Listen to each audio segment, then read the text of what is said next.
Dating back to last season, the Huskies have rung off 8 straight wins, tied for the 5th longest streak in the nation. But they are an Oregon program today that has owned them since 2004. The Huskies, though, 9.5-point road favorites. Matt, do you favor them today? Absolutely. I favor Washington. Listen, I think Oregon's going to score points. I have Washington winning 42-31. They're going to score points. They're at home. But the problem is Oregon cannot play defense. Coach, Washington wins this game. Yeah, I like Washington 28-21. I don't think they're going to score many points. Freshman quarterback, Oregon's going to be too much one-dimensional. I like Washington. All right, let's get out to Autzen Stadium, where the Huskies have not won since 2002. Joe Davis, Brady Quinn with the call. All right, Rob, on a perfect day for football here in Eugene, it's the 108th meeting between Washington, ranked number 5 in the country now, and Oregon. Washington, of course, coming off that statement win against Stanford last weekend on Friday night back in Seattle. It was rocking there, and they handled Christian McCaffrey and the Cardinal with a 44-6 win, their largest win ever over a top 10 opponent.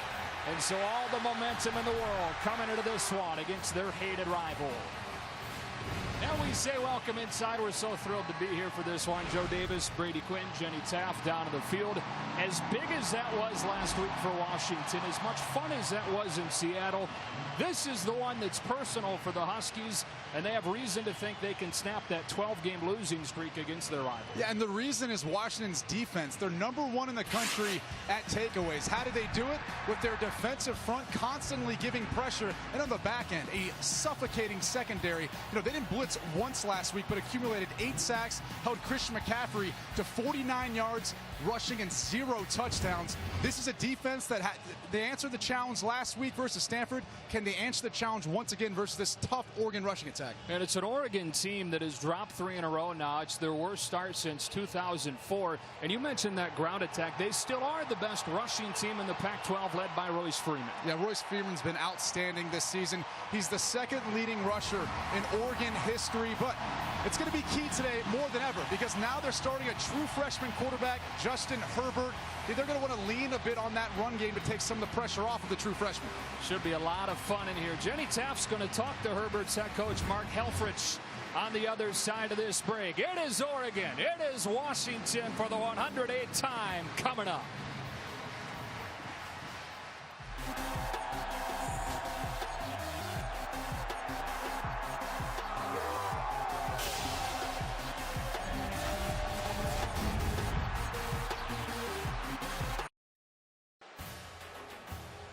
Fox College Football is presented by Verizon. Back in Eugene, Joe Davis, Brady Quinn, and moments ago, Jenny Taft with Mark Helfrich. Coach, you made the decision to go with your true freshman, Justin Herbert, getting the start. What went into the choice? Just his operation. You know, the guy's done a great job, and we need a spark, you know, for our team. It already gave us a spark this week in practice, and our team's been on board with this all week long. How have you prepared him to go up against a defense that's leading the nation in sacks? Just be him. Just be him. You know, he's a pretty cool customer. They're playing really well on defense, and just go out there and be him. Okay, good luck. Thank you. All right, thank you. Joe? All right, Jenny, thank you to Coach Helfrich for the time, and Chris Peterson on the other sideline, a former assistant here at Oregon. Back in the late 90s, he coached the receivers here before taking the Boise State job, and now in his 3rd season at Washington, his team is 5-0. And in the top 5 for the first time since 2000. But trying to beat Oregon for the first time since 2003. The Ducks have dropped 3 in a row. It's their worst start since 2004. And Oregon trying to get back on track against its rival, which it's beaten 12 times in a row. 108th meeting in a series that goes back to 1900. And it's just about set to begin from Autzen Stadium.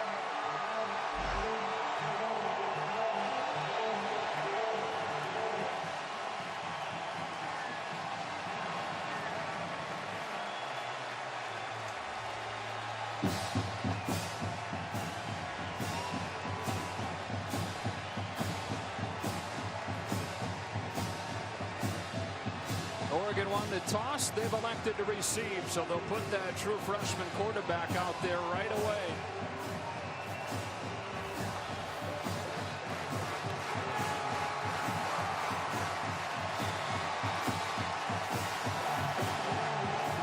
Justin Vizcaino sends it away, and off we go from Eugene. On a low kick that's taken by Charles Nelson. He loses the football at the 30-yard line. Who's got it? The opening kickoff. Oregon dodges a bullet, and they will begin at the 30. That was the last thing you want. If you're Oregon, you win the toss, you're receiving the football, trying to get off to a good start. You can see it. I believe it was Sidney Jones. Put his helmet on the football. It's a lot of times what's going to jar that ball loose. Oregon fortunate to recover. And so here we go. Justin Herbert, the true freshman from right here in Eugene and Sheldon High School, begins with play action. And a throw over the middle. That's intercepted. Buda Baker ripped it away. And that's how Washington starts the night.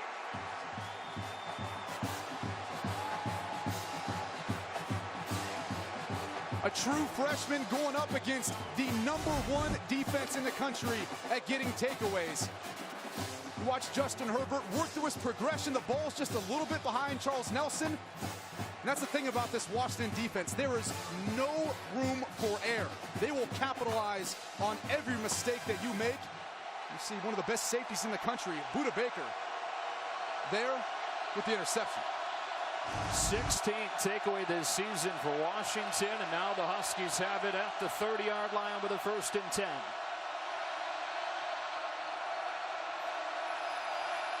This is Jake Browning stepping up in the pocket with a flag down. And Browning cut down at the 20. But there are flags in the backfield. Head referee today is Michael Mothershed.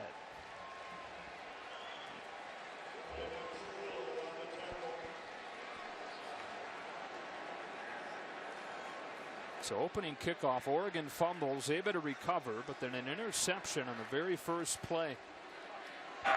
There are fouls on both teams. Holding, number 58 offense. Personal foul, hands to the face, number 50 defense. Those fouls offset, still 1st down. So wacky first few plays to this game. What are we watching for? I know this Washington offense, one of the most improved in the country. Yeah, the #1 scoring offense, and really it all starts with their rushing attack. And Myles Gaskin, a 1,000-yard rusher just a season ago. He's on pace again. And for Oregon's defense, Troy Dye, 2nd on the team in tackles, missed 2 games. He's coming back. He's going to have to fill in for Johnny Reagan, who's going to be out the rest of the season at linebacker. Gaskin hit in the backfield and dropped. Speak of the devil, there he is, Troy Dye, after missing the game last week. The first true freshman to start at linebacker for the Ducks in 4 decades, makes it 2nd and long. Yeah, and think about this. He's 2nd on the team in tackles, and he missed 2 games. So he's been incredibly productive. You talked to the coaching staff, and they talked about his instincts. Seems like he's always around the football, very mature for a true freshman. Brady Hoke thought it really hurt them not having him last week in the 51-33 loss at Washington State. Noise trying to play a factor as that play clock winds down. They get it off. Here comes pressure. Picked up, giving Browning a time to take a shot, and blown coverage leads to 1st and goal. It's Dante Pettis for 34 yards down to the 1. Well, it looked as if Arian Springs fell down, and that's how Pettis got open. As Jake Browning works through his progression, you can see a little stutter and go. Springs bit on it. There's the big play. And now Browning walks into the end zone for the Washington touchdown. There is a flag down. It looked like Browning taunted his way over the goal line. And now the question will be, did that come before or after he stepped into the end zone?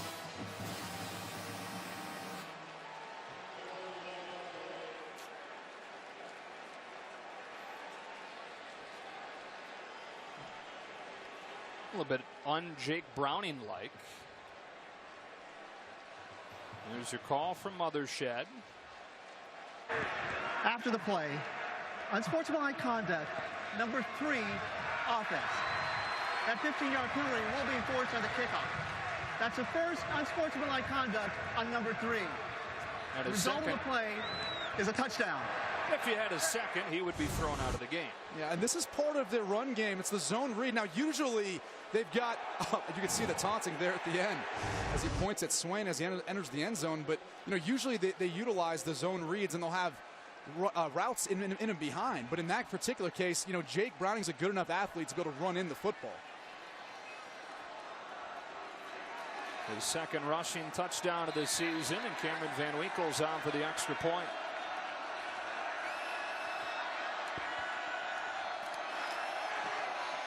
Oregon turns it over on its first play. Washington needs only 3 plays to go 30 yards. The big blow, the long throw to Pettis. And Browning caps it off with a touchdown run. Washington, by point differential, the #1 first half team in the country this year. They're now outscoring their opponents 141-17 in the first half. The only time they've struggled in the first half was when they were on the road, their first road test of the season versus Arizona. Got off to a little bit of a slow start in that game. That kind of dragged on throughout the course of the game. Took them into overtime. Now, they were fortunate to win, but clearly an entirely different scenario here today. And Charles Nelson, who fumbled the opening kickoff, was able to get it back. There's a chance to give Oregon some good field position here because of Browning's unsportsmanlike conduct, which is assessed here on the kickoff. Nelson slips, and from inside the 10, he doesn't even reach the 25.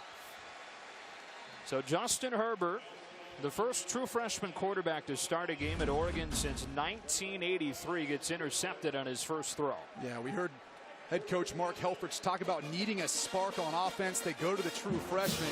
Played well in the limited time he had last week. He rushed for a touchdown, but he's going to have to protect the football against this defense that's #1 in the country in takeaways, led by Budda Baker. They had the interception on the first drive.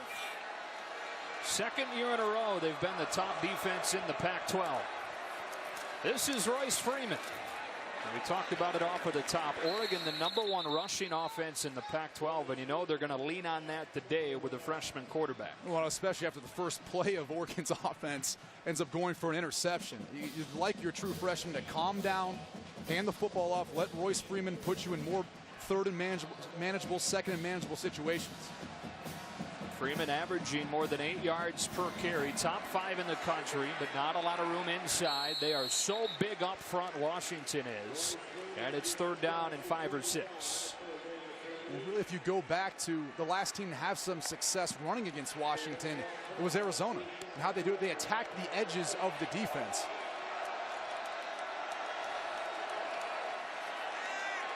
See where Oregon goes on 3rd and 5 against only a 3-man rush.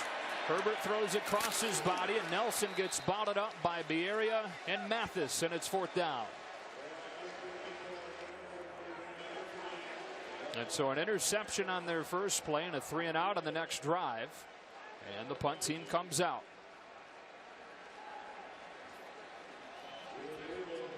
Ian Wheeler will kick it to Dante Pettis, who has 4 return touchdowns in his career.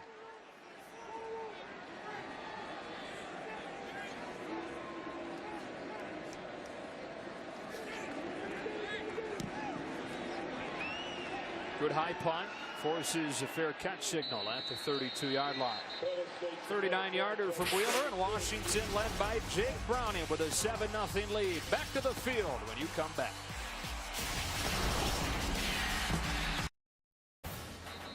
Fox College football presented by Verizon. Welcome to the Verizon LTE Advanced, the next-gen network, and sponsored by Bud Light. Raise one to right now. Back in Eugene on a beautiful night for football, the 108th meeting in a series that goes back to 1900. And it could not have gotten off to a better start for Washington, which has scored touchdowns on its opening drive now 5 of the 6 games this year. Yeah, besides that first road test versus Arizona, look at their non-conference schedule, not all that difficult. The Arizona game, I think, revealed a lot about this Washington team. They've responded on the road here so far today. This is John Ross coming in motion. He was a decoy for a Gaskin run that goes for 1. Reggie Daniels, most experienced player on the defense, makes the stop. Look at Jake Browning and really progression he's made from his true freshman year to sophomore year. He's taking care of the football And whenever he takes chances, it always seems like they're working out. Leading the country in passing efficiency. Been the whole package so far this year. Works out of the gun on 2nd and 8.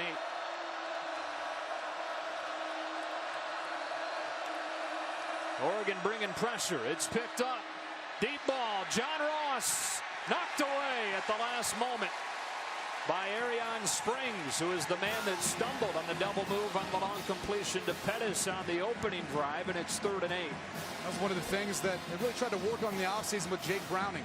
His deep ball accuracy, putting more trajectory on the football to give his wide receivers a chance. Well thrown ball. Better play by the Oregon defender.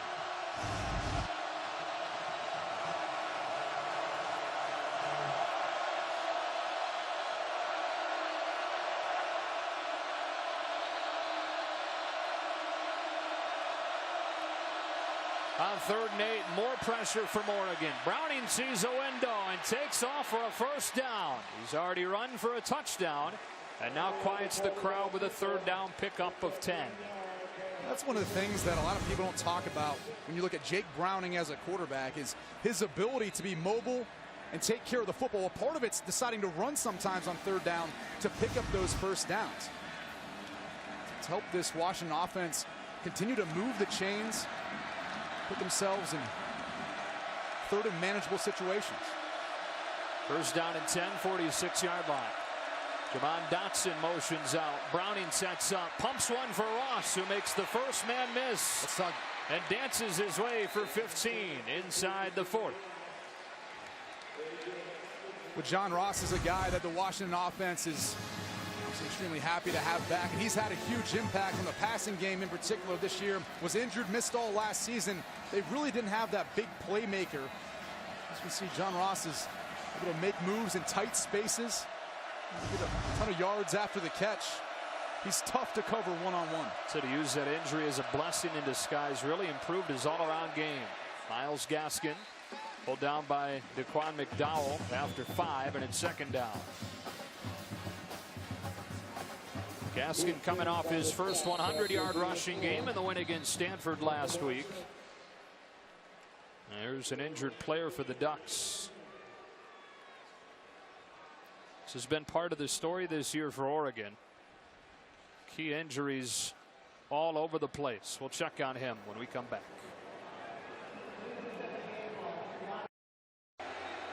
Austin Malawato was the injured player. He was able to walk off under his own power, but this is more the same for this Oregon team. They've only had 4 players on the defense that have started every game, both corners and both DNs. And you talk to defensive coordinator Brady Hoke, and they're trying to transition from a 3-4 to a 4-3. And you've got all these injuries, all these different guys working in. That's a tough task. 2nd down and 5.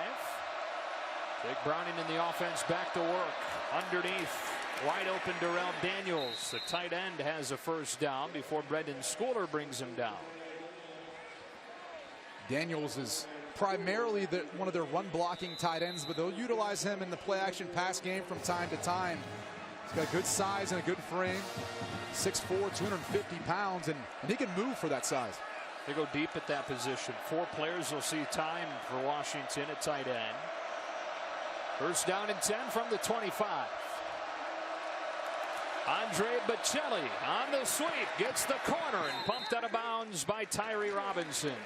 Bocelli set to see a more significant role today with Chico McClatcher out. Yeah, Chico McClatcher is really the player that offensive coordinator Jonathan Smith likes to do some of these jet sweeps with, move him around the bubble screen. So you have to find someone else to step in for his place. Bocelli's one of the guys. Number 12, Aaron Fuller, is going to be another guy that you see mixed into that spot. McClatcher was off to a great start. Jonathan Smith told us yesterday he's his favorite player to call plays for right now, but out with an injury.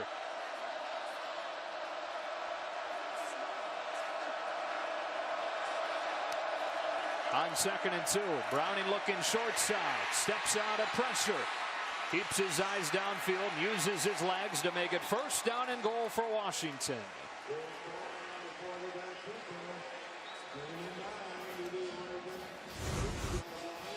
One of the things you see the Washington offense utilizing is this hand clap. It's a loud environment right now, but that's how they're utilizing their snap count to ensure that everyone on the offensive line is able to hear it in unison. And you see, once again, Jake Browning utilizing his legs to avoid pressure, protecting the football, and getting the first down. He's already run for 20 yards. Washington trying to make it 2 touchdowns on his many drives. Straight ahead, Myles Gaskin into the arms of Arian Springs, and it's 2nd and goal.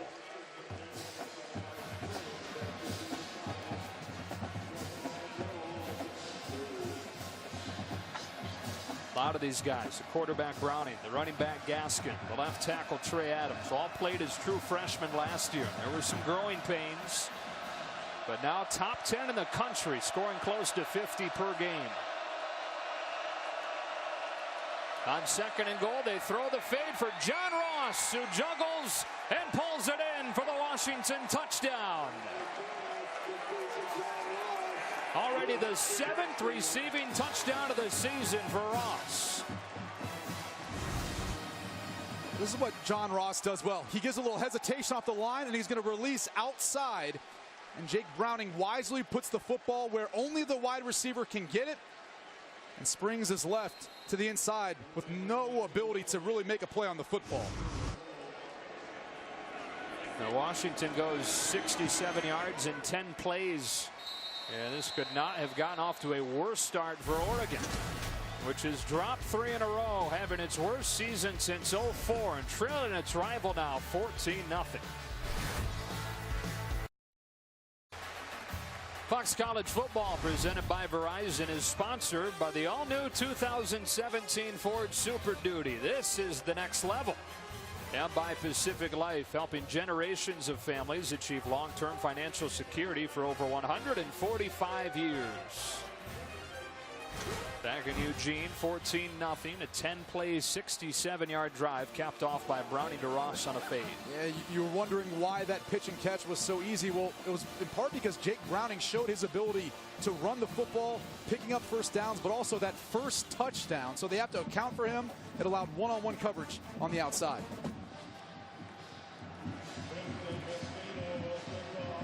Charles Nelson fumbled on the opening kickoff, stumbled on the second one, and on this one he runs out of bounds crossing the 20.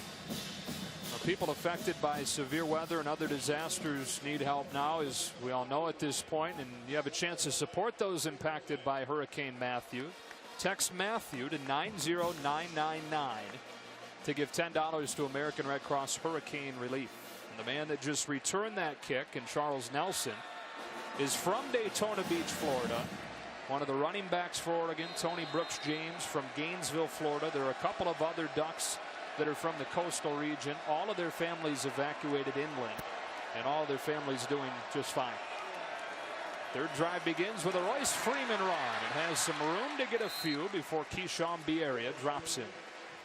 Everything good back home for you too, I know. Yes, in yes. Miami. All's well. Everyone's back and they're safe. It happened to hit just north of us, but that's what I encourage everyone out there to donate. Do all you can to help those who are affected by Hurricane Matthew. Herbert to throw on 2nd down, stepped away from pressure and then got hit and dropped. Greg Gaines will get credit with a sack, something Washington does more than anybody in the country. It's Greg Gaines, it's Elijah Qualls. I mean, you're going to see all these guys push the pocket. Joe Mathis from up top pushing Herbert up into the pocket, into pressure. I mean, they're just so tough to go against. Herbert lets this one fly and had Nelson, but overshot it. There were footsteps coming from Taylor Rapp. And 4th down. So that's 7 plays for the Oregon offense now, and a total of 10 yards. Well, look, as a true freshman, you just want things to slow down out around you, but that's tough to do when you've got this Washington defense that's coming off the edge, coming right into your lap. A ball that I think Justin Herbert would want back. He's very capable of making that throw. So far, this Husky defense has been very stingy.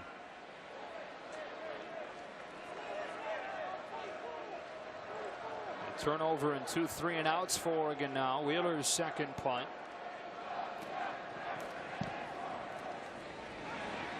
Dante Pettis will have a chance at this one. 4 return touchdowns in his career. And he's got a chance at 5, but there's a flag down. He takes it back, but a flag back at the 30 as Pettis goes 70.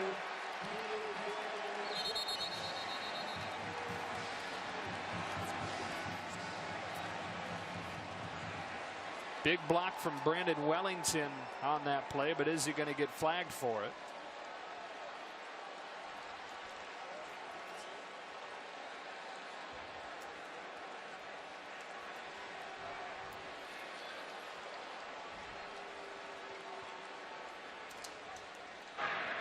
During the return, illegal block in the back, number 13 on the receiving team.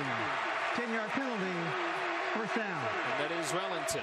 You talked about that block. It helped open up the return. And there they are right here. Watch number 13. He goes and hits number 32, Eddie Hurd. Look, the difference is you got to get your helmet and your shoulder pads in the front of that player's body in order to avoid a block in the back. That was as clear as day. Yeah, it was a pretty easy call there. And it wipes away Bettis' 70-yarder.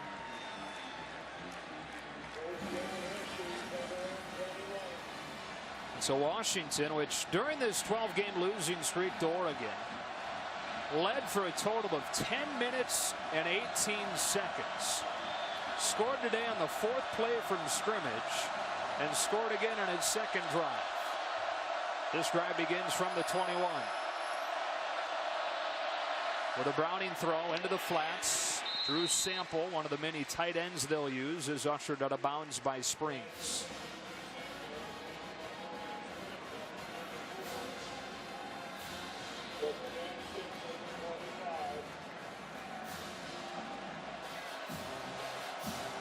This Oregon defense, one of the worst in the Pac-12 for the 2nd year in a row, despite it being Brady Hope coming in, switching from the 3-4 to the 4-3. Gave up more than 37 per game last year. That was a school record. Browning a deep drop and a deep throw. Fuller gets loose, but Browning overshoots it. Aaron Fuller, the intended receiver, but it's 3rd and 6. Well, they're trying to flood the zone coverage of Oregon's secondary. Jake Browning had his man. He had number 12, Aaron Fuller. He's going to end up coming to the left side of your screen. You see all that room out there. Browning just put too much on the football. And Oregon desperately right now needs a stop to stem the tide against Washington. And look for pressure. The Oregon defense has been much more aggressive so far today than they have the rest of the season.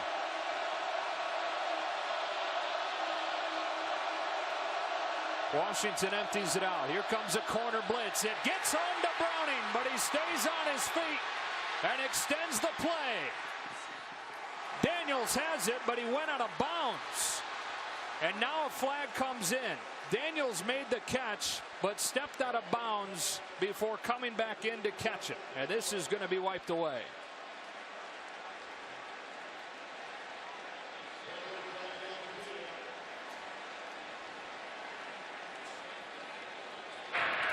Illegal touching.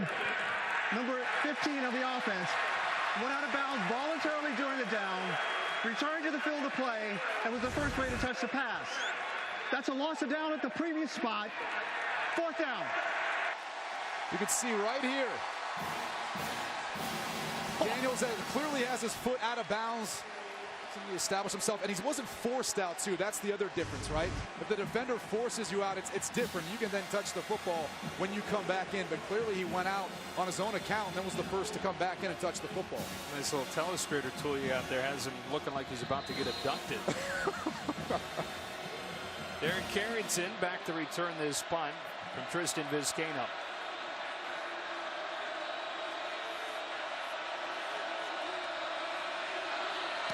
Nearly blocked. No flag with contact on the release of the punt. And Oregon gets its first stop of the game. Will begin the drive around the 30.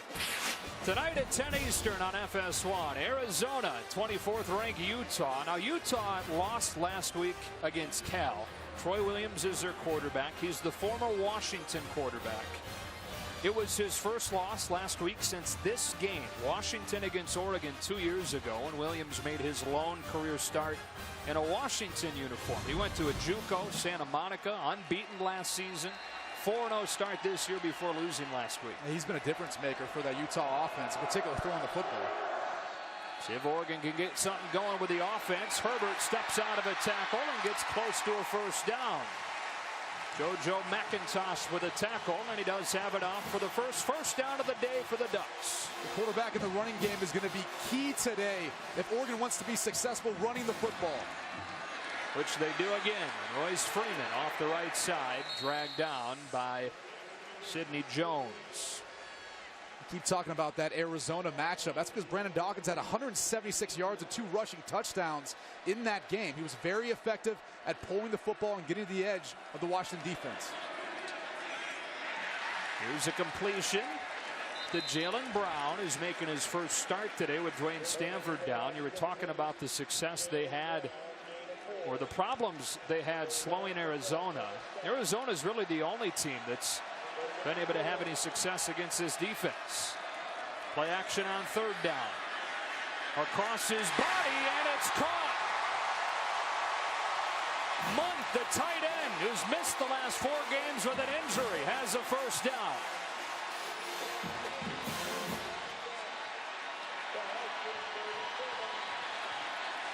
Oregon quickly on the ball, working with that signature pace. Freeman downhill, has a hole, and has 5 or 6. Oregon getting it moving. One of the keys is when you play this up-tempo offense, it doesn't allow Washington to sub right now. They've got a lot of depth, but if Oregon doesn't sub, Washington doesn't have the opportunity to. Might be getting a little bit tired out. 2nd down and 5. Freeman again, bottled up this time. Vita Vea drops him, and it's 3rd down. And you can play this fast when you put yourself in 3rd and manageable situations. 3rd and 3, you've got still everything in the playbook that's alive. When it's 3rd and 7+, that's a different story. Tony Brooks James comes in at running back. He's got it. Dances to the outside, and Vita Vea is waiting for him. No gain, 4th down. It looks like Mark Helfrich is going to be aggressive. He's going to try to go for it. Utilize something where you get Justin Herbert outside the pocket. No hesitation, right on the ball, and a flag. That might change the decision here. They were just going straight ahead with James. False start. Number 66 offense. 5-yard penalty. 4th down. Oregon, the most penalized team in the Pac-12. Shoots themselves in the foot here. 4th and 8. When that happens, when on your offensive line, you have 4 redshirt freshmen. A lot of inexperience, kind of grown up a little bit throughout the course of the season, but still inconsistent at times, and making mistakes like that to put them in tough situations. And they're still going to go for it on 4th down and 8. Herbert steps away from pressure, throwing deep. Darren Carrington nowhere close, and they turn it over on downs. Double coverage out there from Kevin King and Taylor Rapp. Oregon finally gets some momentum, but ultimately turns it over on downs at the 35. You can see everyone's kind of trying to calm Justin Herbert down. First start of his career versus one of the best defenses in college football. Things are just moving too fast for him right now. You look, when he kind of looked to turn to throw that football, I don't know that he'd ever necessarily identified where Carrington was. He kind of turned and had a feel for where he was and just threw it up somewhere downfield. It just takes a few completions to calm down, get into a rhythm, or generate more offense. From the 35-yard line, Washington begins this drive with a Myles Gaskin run, and he's free into the secondary. There goes Myles Gaskin. Nobody will catch him. 65-yard touchdown.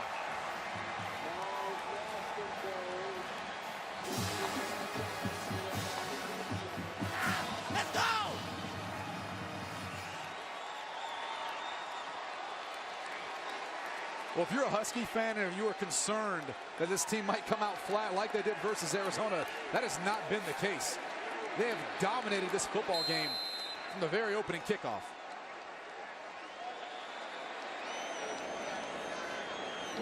Outgaining Oregon now 166-49, and leading them 21-0. Less than a quarter into the game. Talked about all the pressure that this Oregon defense is bringing. Watch the corner come off the edge.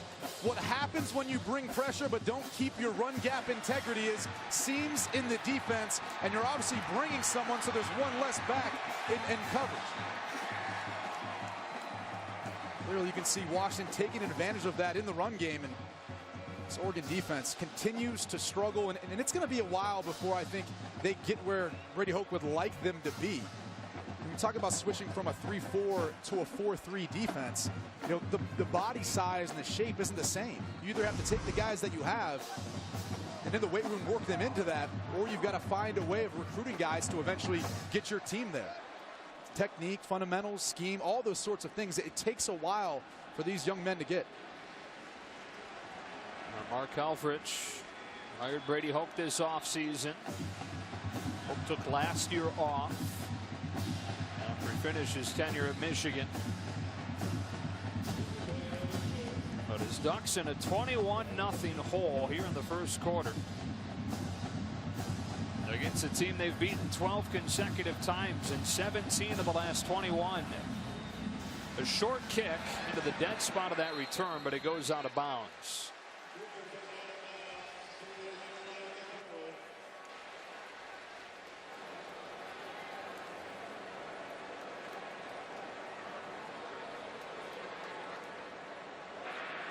Kick out of bounds. Number 43 of the kicking team.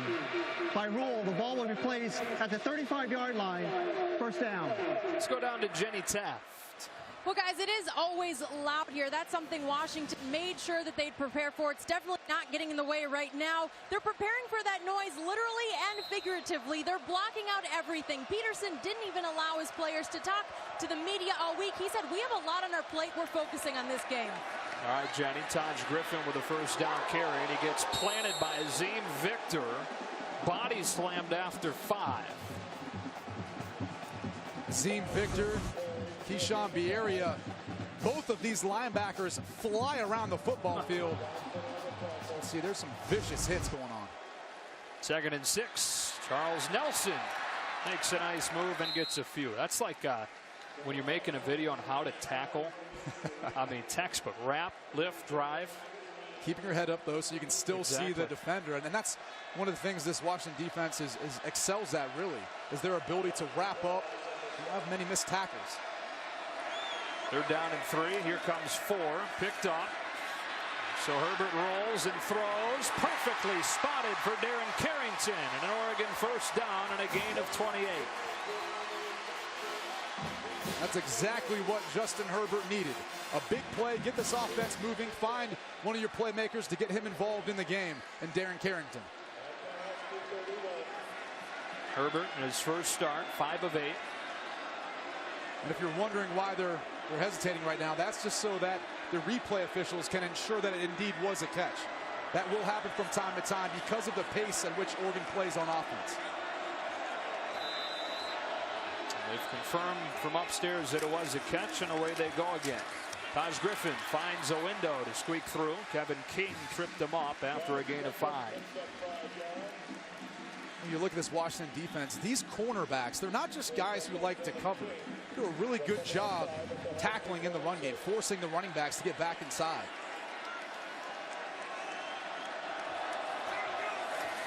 Second and 5. Herbert to throw. Carrington's open. Carrington sets up first down and goal. Now they say that he dropped it. One official had catch, but the back judge said that ball came out, and it's 3rd and 5. The Washington defense plays a lot of post-safety coverage, so really the weakness is the seams, because there's going to be a post-safety defender coming from right here to make a play on the football. Herbert does a good job getting it to Carrington with the ability to make the catch, but on the way down, Carrington's not able to control the football. Kevin King hit him first, and Taylor Rapp made sure that he couldn't hang on. It's Taylor Rapp or Buda Baker. Buda Baker's playing nickel today, usually one of those safeties in the back end, but they switched up and put Taylor Rapp back there. But they all have such good vision on quarterbacks, and the way they react to the football doesn't really allow much time for these wide receivers to secure the catch. The ruling on the field is an incomplete pass. 2nd down. Correction. 3rd down. Well, the big key here is whether or not he secured the football and completed the action of the catch as Carrington fell to the ground. Obviously, the officials on the field don't believe he did. You could probably make an argument either way there. Yeah. They're down in 5, and they give it to Freeman. Freeman bounces off Victor, but right into the arms of Tevis Bartlett. And again, it's 4th down for Oregon. 4th down and about 5. Mark Helfrich, for the second time in as many drives here late in the first, selects to go. Well, we saw Aiden Schneider, their kicker, in warm-ups. He struggled a bit, so that actually might be part of this decision too. We've seen 2 4th downs that Helfrich has gone for early. Herbert steps up, takes off, needs the 21, lunges for it, and it looks like he got it. Heck of an effort from Justin Herbert. Buda Baker credit for the stop. We'll see where they spot him. Boy, it's not favorable. Not at all. They will measure, and then they will likely review. Well, this is one of the things that Justin Herbert has to bring to this Oregon offense, the ability to run the football and make plays with his feet. Now, he's every bit of 6'6", long-legged guy. He's faster than he looks, but unfortunately didn't have enough, I believe, to get the first down. Yeah, that lunge, that late lunge came after that knee went down. And he is short. So that's 0 of 2 on 4th down opportunities inside the Washington 30-yard line here in the first quarter for the Ducks.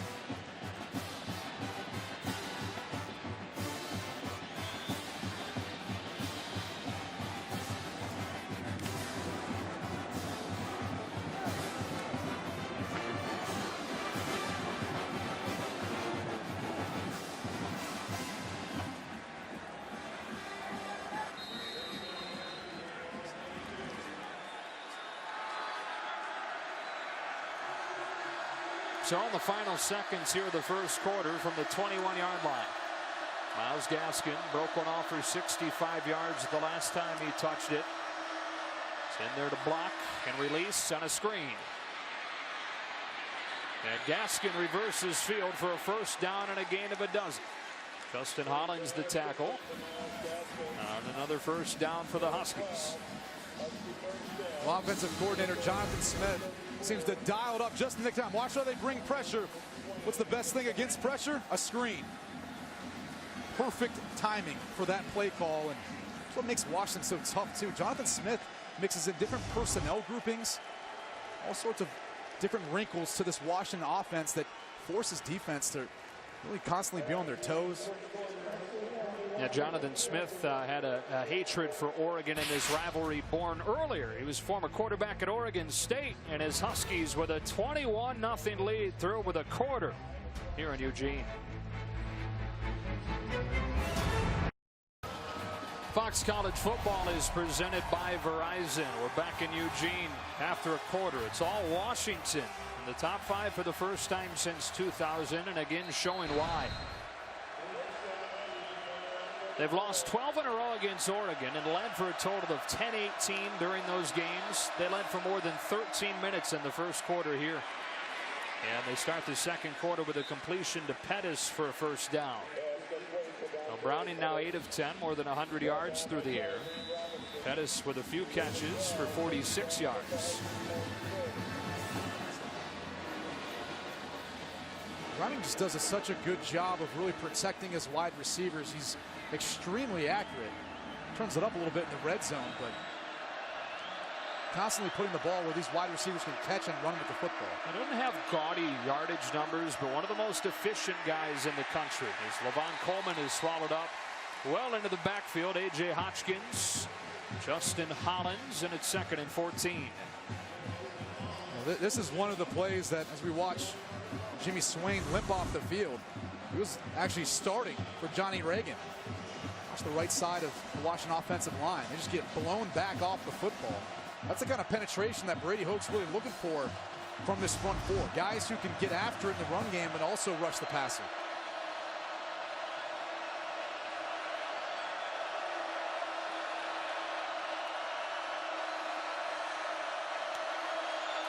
On 2nd and 14, Browning zips a slant into pressure. Pettis pulled down by Schooler, but they set up a manageable 3rd down and 4 in Oregon territory.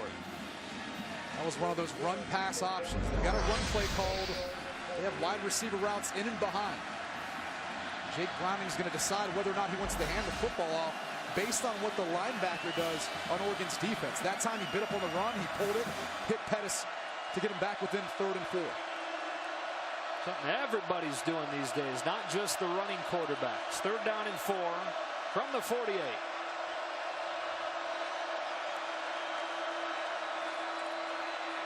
Browning scrambling around Dye, trying to turn the corner, but can't.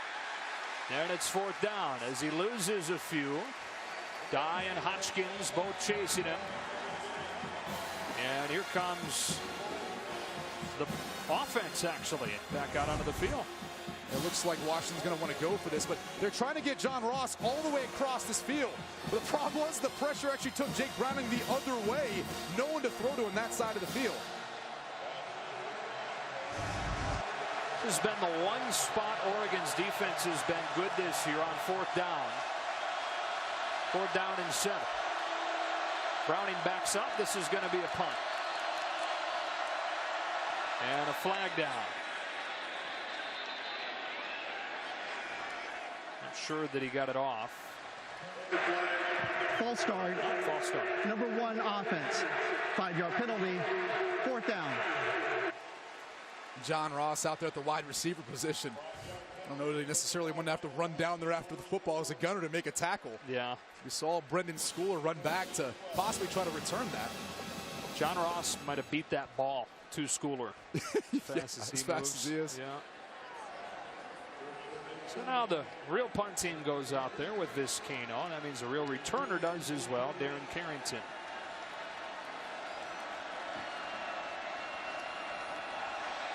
Vizcaino waited for a moment, then booted it. Carrington thought about it and watched it bounce into the end zone. So from the 20-yard line, Oregon will try and find a spark in a big hole against its biggest rival. All right, so what in the world is Oregon wearing today? 1916, and back in the early part of the century, they were known as the Wetfoots. Didn't officially become the Ducks until much later on. But the 1916 team, they won their first game 97-0. Then they tied Washington 0-0. Still went to the Rose Bowl and won it over Penn. So these uniforms they have on today are to honor the Webfoot era, specifically that 1916 team. Herbert starts his drive with a throw to Darren Carrington, and we go down to Jenny Taft. Well, Joe, it might look like stripes on those jerseys, on the shoulders. Those are actually lyrics from the Mighty Oregon March. That's the fight song from 1916. Now, I had to ask some of the guys about the colors. I said, do you guys like it? They said, we didn't come to Oregon to be unique. Wow, look at that. Herbert flips it ahead to Farrell Brown. Kevin King stops him. First down. Look, Justin Herbert is a tremendous athlete in high school. Played baseball, basketball, football. And this is part of the creativity that comes with playing multiple sports. You just figure out a way to get the job done. All-State in all 3 of them. Here at Sheldon High School in Eugene. Royce Freeman hit in the backfield and dropped by Joe Mathis. Senior from Ontario, California, really having a nice season for this D. Had 2 sacks last week. You see the penetration there. Just nowhere for Royce Freeman to go. Second and 13. Settling in now. It's his tight end, Evan Bayless, and it's 3rd down. Just feels like Justin Herbert's starting to get a little bit more into a rhythm, starting to feel more comfortable out there, completing some of the shorter passing games. Let's see if he takes any more shots downfield. 7 of 11 so far against only a 4-man rush. He still feels pressure and has to throw it away. That's what Washington's been able to do, generate pressure without bringing a blitz. On this time it was Saul Muching. He had 3 sacks last week. Again, they had 8. Watch him just come off the edge and eventually be able to get to Justin Herbert. Really not much there. Herbert kind of came to him, but that's in part the position this Washington defense puts you in. They cover downfield so well, it allows the 4 guys up front to eventually get to the quarterback. Had those 8 sacks last week against Stanford. That was the most they had in a game since 02, and they did it without bringing a single blitz, which is classified as a 5th man. Wheeler's been busy in this first half. Out there to punt it again. Pettis waits back, and with a fair catch, he takes it to the 20. 40-yard punt from Wheeler. Washington back out there, up 21-0 after this. Fox College Football, presented by Verizon, is sponsored by the new Volkswagen Golf All Track, soon to be everywhere. And by Allstate, proud supporters of college football. It's good to be in good hands. Dodgers Nationals game 2 today was postponed earlier, so catch that game, by the way, tomorrow on FS1. It'll be at 1 Eastern. 10 a.m. Pacific. Rich Hill for the Dodgers, Tanner Roark for the Nationals. First down and 10 for the Huskies from the 20.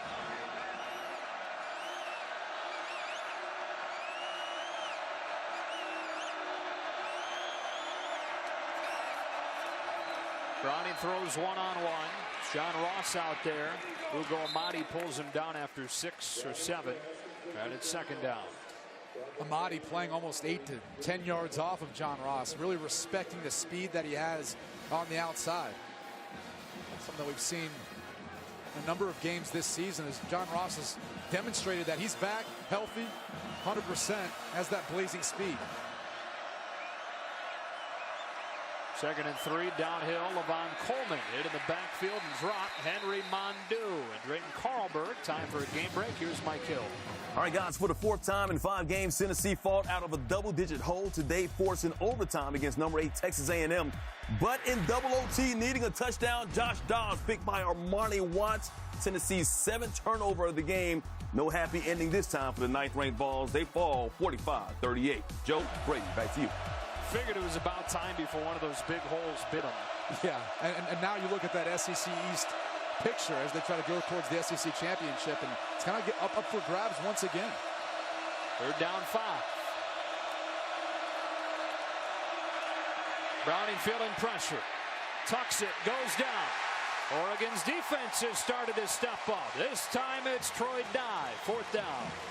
Troy Dye with his 3rd sack of the season. The true freshman, just being relentless. Jake Browning did all he could to try to buy time as the pocket started to break down. Let's see, T.J. Daniel initially got the penetration, but Dye was there to clean it up in the end. Exactly what the Oregon team needed to help build some momentum. There's a flag. And this is going to go on Washington. False start. Number 25 of the kicking team. 5-yard penalty.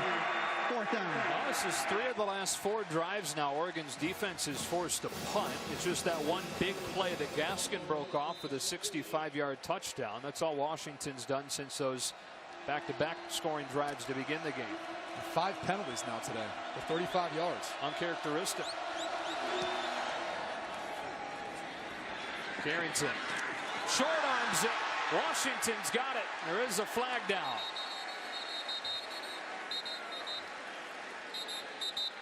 And it's Jeff Lindquist, the old quarterback. Plays all over the place now for him. That was on it. Everybody pointing in the direction that they're hopeful for. Only one's opinion that matters is his. Kick catch interference. Number 17 of the kicking team. 15-yard penalty from the spot of the foul. 1st down, Oregon. What do you think? Well, you got to provide the returner an opportunity to catch the football. There's a halo out around Carrington, and you could see it. Well, it wasn't 17. Clearly it was number 23, but he definitely impeded Carrington's ability to be able to receive the football. Didn't really give him a chance. Shoulder to shoulder, you need 2 yards out in front of the guy, and he was definitely in that window. And that is a big break for Oregon. Let's see if the Ducks take advantage. Royce Freeman has room off the left side. Freeman's got a 1st down. Sends a message with a shoulder into Taylor Rapp. 16 yards inside the 25. And that's the exact area of the Washington defense that Oregon has to attack. The edges, right off of the tackle. That's where they have a decisive size advantage on Joe Mathis, as well as Sam Uchin. Play action, incomplete. Charles Nelson, the intended receiver. Buda Baker with a coverage, 2nd down. Here's what Oregon's done today. Interception on the first play. Twice they've driven it right here inside the 30-yard line, but turned it over on downs on both occasions. On 2nd and 10, Freeman again, bubbling it to the outside again. Has room. Freeman is inside the 10. Stays on his feet. Loses the ball, and Washington's got it. Every time it feels like Oregon's starting to grab some momentum, Washington takes it right back. Recovered by Washington. We talked about it coming into the game. Washington is #1 in the country in takeaway. One of the biggest reasons why is when they go to tackle any ball carrier, they're looking to get the football out. They rally to the football. That time it was JoJo McIntosh. And you see Keyshawn Bierria fortunate to be able to get the football before it rolls out of bounds. It easily could have been Oregon's football if it went about a yard further. Oregon turned it over 5 times in their first 5 games, but they've turned it over twice here in the first half. A disruptive Washington defense at it again. Backed into their own end. Here comes Gaskin. Fighting ahead to the 11 and a gain of 5. Swain and Hollins combining on the tackle.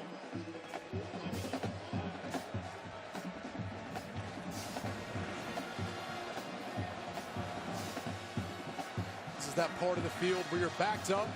It's going to be extremely loud. Communication is vital. You see Washington doing a little bit of a muddle huddle to ensure that they get the proper communication. Now Jake Browning goes under center.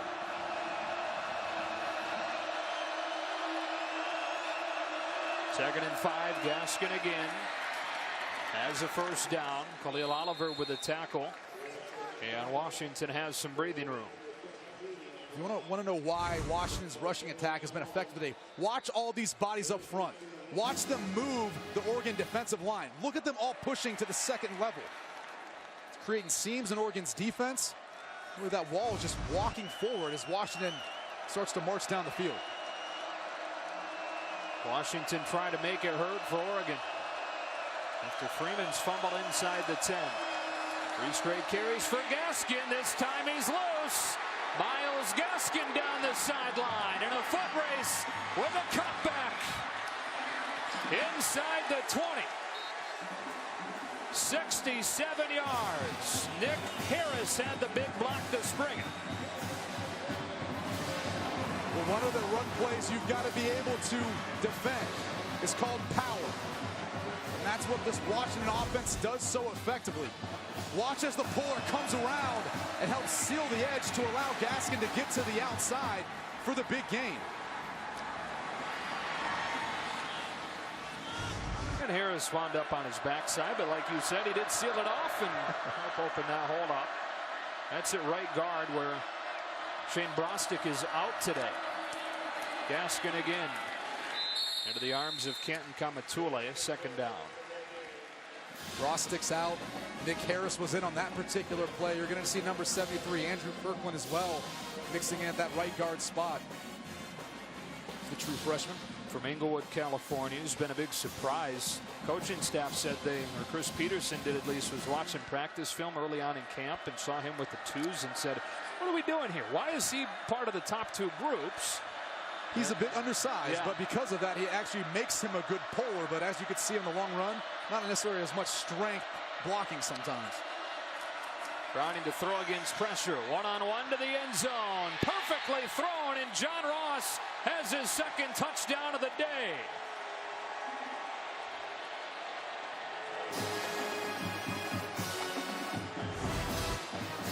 Watch the speed of John Ross as he gets off the football. He widens the defender and brings it back across to the back end line. Jake Browning throws an absolute strike. This is where he's most accurate, is in the red zone. His timing is unbelievable. He's really developed that chemistry with his wide receivers. It'd be Reggie Daniels, 28-0. Boy, we were moments away, it looked like, from Oregon making it 21-7. But Freeman turns it over. Gaskin rips off another long one to go over 100 on the day, and Washington leads 28-0. The Fox 50 is sponsored by Sprint. Call 1-800-SPRINT-1 or visit sprint.com to switch. You look at some of these guys and underclassmen, but that's really been the trend. A lot of these guys are coming out as juniors or redshirt sophomores at time. Buda Baker's the #1 safety in the country. Royce Freeman has had a very productive career. Well, he's had a fumble the last drive. I still think he's got a very, very bright future. And the Fox 50, the top 50 draft eligible prospects in college football.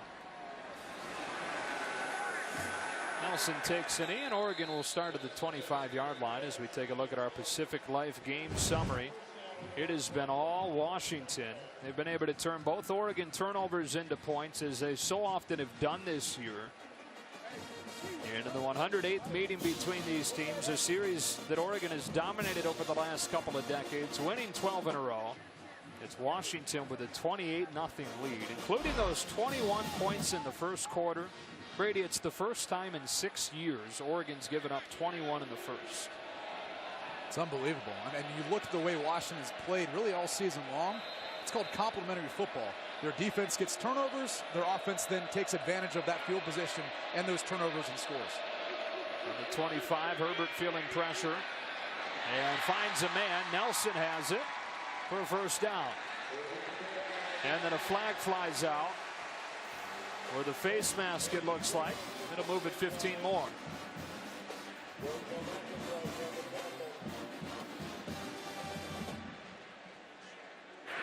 Personal foul, face mask, number 36 defense. That 15-yard penalty will be enforced at the end of the play.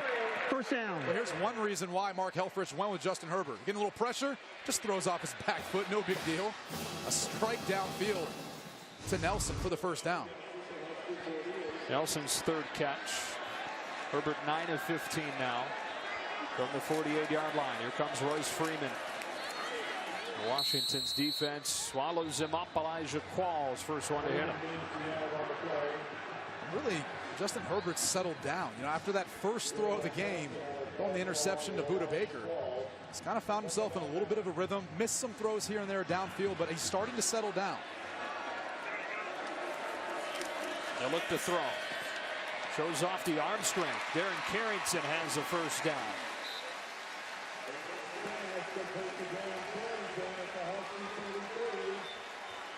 This Oregon offense is without Dwayne Stanford. He's out with an injury. Devin Allen out earlier this year with an injury. Carrington's going to be a guy that really needs to step up. Royce Freeman out of the backfield, and JoJo McIntosh, a missile out of the secondary to punish it. Well, we talked about the eyes of the Washington defenders. JoJo McIntosh read this the entire way and makes the timely hit. He really lowers the boot. Say he kind of has a bad habit of hitting his own players too. Once a game, friendly fire from him. Herbert scrambles for 5.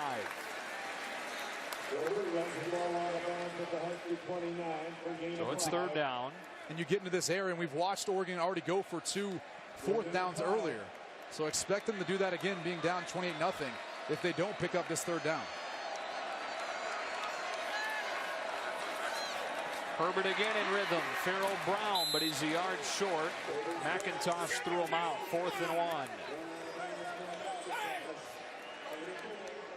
Brown wearing 88 today to honor Dwayne Stanford, who you had mentioned, out with the injury. Normally 85.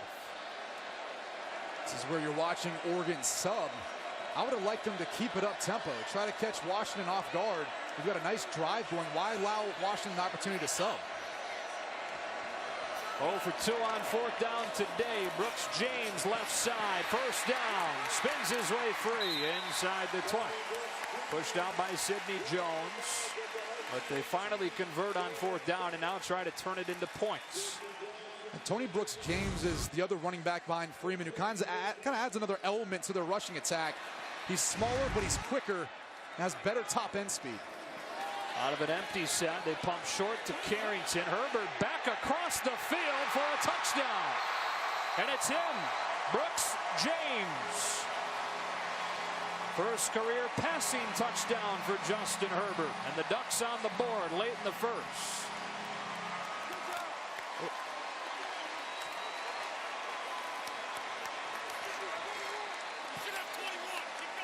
And they really tried to set this up as a fake screen. But unfortunately, because of the pressure, Herbert got flushed out of the pocket. And then he eventually found Tony Brooks-James in the back of the end zone. And the crowd booing here as they set up to potentially go for two, something they did time and time again in the loss against Nebraska. They won't boo when it works.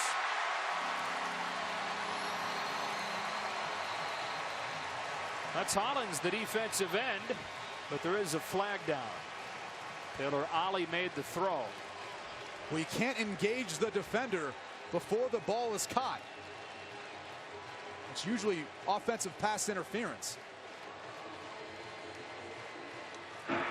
Holding, number 81 offense. 10-yard penalty. Replay the try. Jonathan Bayless. It looked like Bayless was trying to help create a seam, and in doing so was holding. I wasn't sure if he maybe was blocking the defender before they were able to catch the football. And now you would assume they'll kick. There's Bayless right here. See how that left hand is on the outside of Kevin King's shoulder pad? It's usually when they're going to get you for holding.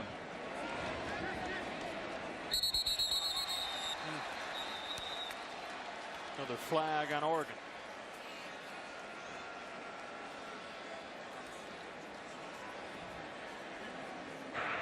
False start. Number 79 offense. 5-yard penalty. Replay the try. It's a 35-yard extra point now. They're not doing themselves any favors. And as we noted before, Aiden Schneider had some issues in warm-ups kicking from around this distance.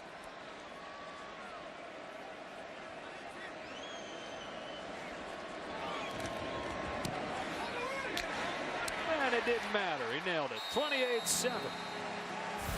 Tony Brooks-James from Justin Herbert. Oregon on the board. Coming up on the State Farm at halftime, an epic back and forth battle between Tennessee and A&M. Another top 10 team and a Heisman run fell in a huge upset. Plus, resurgent USC and Colorado battling for Pac-12 South positioning. Joe Brady will see you at the break. You know, we've talked about this, but I don't think either one of us would be overly surprised to see USC find a way to contend for the division. I mean, they're one of those talented teams in the Pac-12. I think from watching them the past couple weeks, start to see that offense is playing completely different now with Sam Darnold at quarterback. Lost their first two games in the conference. Stanford and Utah in the last second. But now back-to-back wins. Arizona State and Colorado today.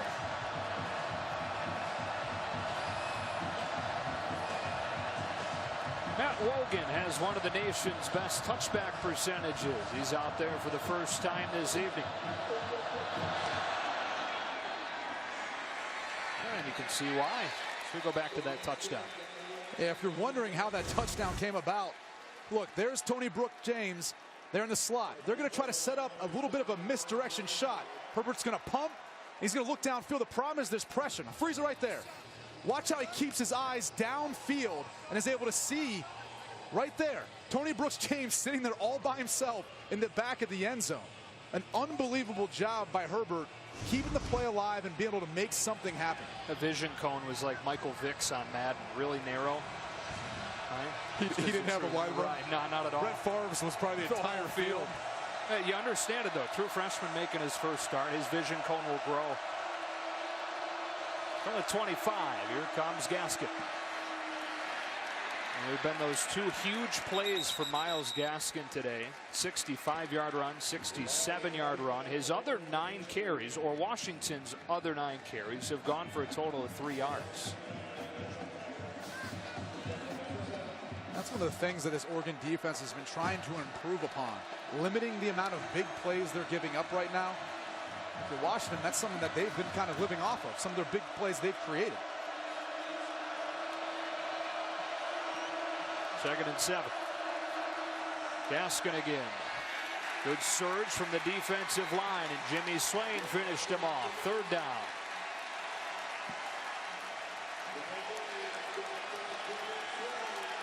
Jimmy Swain has really stepped up today, and that was something that was vitally needed with Johnny Reagan out for the rest of the season at the linebacker position. They needed someone to step up.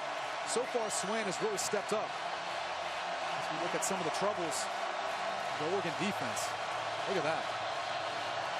Big plays, big problem all year. How about this crowd at Autzen Stadium with its team down 28-7 making noise? Pressure on third down. Browning has it knocked down.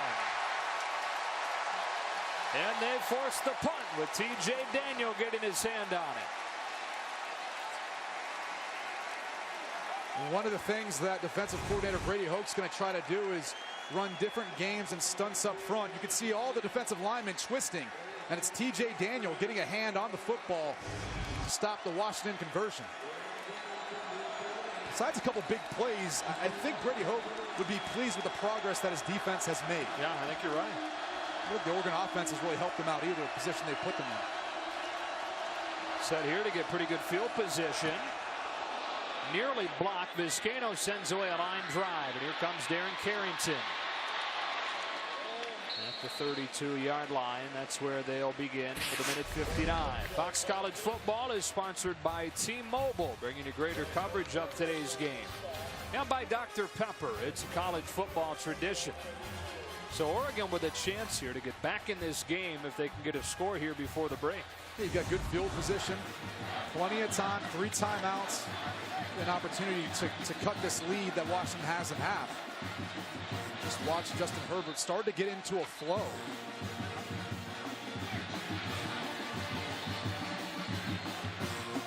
(13 of 19), buck 23, touchdown and a pick on the first play. First true freshman to start since 1983. Yeah. Chris Miller, former first-round pick for the Oregon Ducks. Beat Stanford, Chris Miller did in his debut. Fake to Griffin. He sets, and he throws incomplete. Wanted Munt to keep going. Munt stopped, covered by Baker. That's going to be some of the miscommunications that you have whenever you make a quarterback change.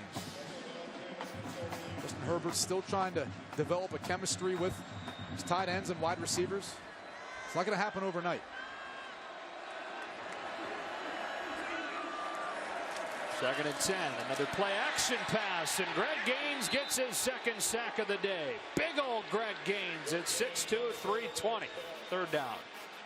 Second sack of the day, third of the season for Gaines. This is what makes him so powerful, is his ability to get off the football. Look at that. Slaps the offensive lineman by and gets to Herbert. Make it a 3rd and 16. They rush only 4 and still get home. Herbert feels it from the backside with Joe Mathis.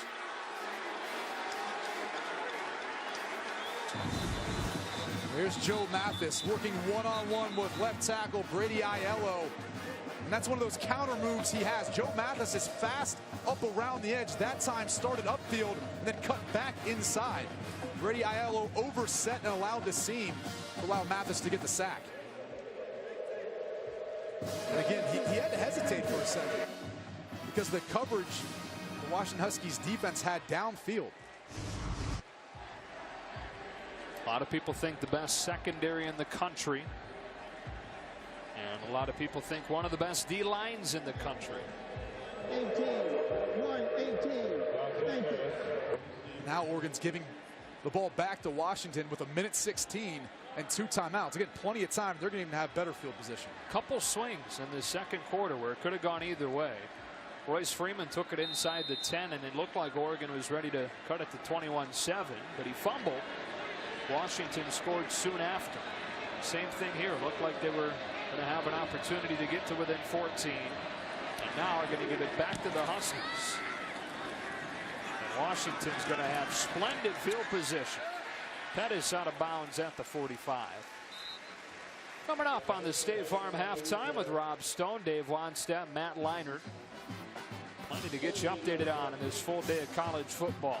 Pac-12 South up for grabs at this point. Still waiting for somebody to emerge. Big one tonight on FS1 in the South between Arizona and Utah.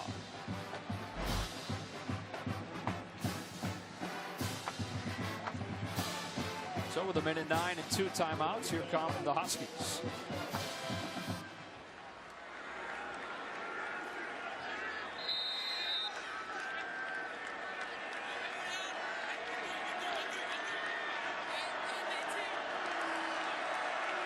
Jake Browning, 10 of 13, 2 touchdowns, no interceptions. All day to throw, and perfectly in rhythm, it's Dante Pettis. Stopped by Arion Springs.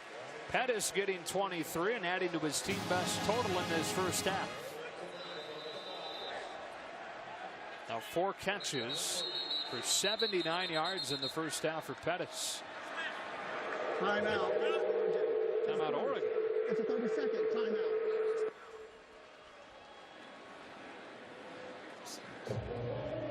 One of the things that Jonathan Smith does so well is he helps give quarterbacks answers. So you've got 3 wide receivers here, right? And you've got 3 guys accounting for him. That means it's man-to-man coverage. So now Jake Browning knows exactly where he wants to go with the football. And there's Dante Pettis running the in route for the big gain. It's so helpful when you've got a coach that can help formation things and motion and shift guys around to give you answers. That allows you to be quicker with your decision making once the ball is snapped. Jonathan Smith is one of the best in the country at doing it. He followed Chris Peterson from Boise State. Was there for Peterson's last 2 seasons. Recruited Jake Browning to Boise State with Chris Peterson. And then when they took the Washington job, no hesitation extending that offer to Browning to UW. Another timing throw. Pettis again, already his 5th catch, 90 yards for him in the first half. That's one of the things that's so hard to stop if you're a defender in the Oregon secondary is these timing routes. You're playing off coverage and the ball is there before you have an opportunity to react and make a play on it. Jake Browning, his wide receiver group are almost always on the same page, and as they get closer down in the red zone, this is where Browning's accuracy really comes into play. Guy that threw for more than 16,000 yards as a high schooler at Folsom outside Sacramento. On 2nd down and 1, he'll throw again. Well protected. And now gets rid of it just in time to Levon Coleman, and it's 1st and goal for Washington.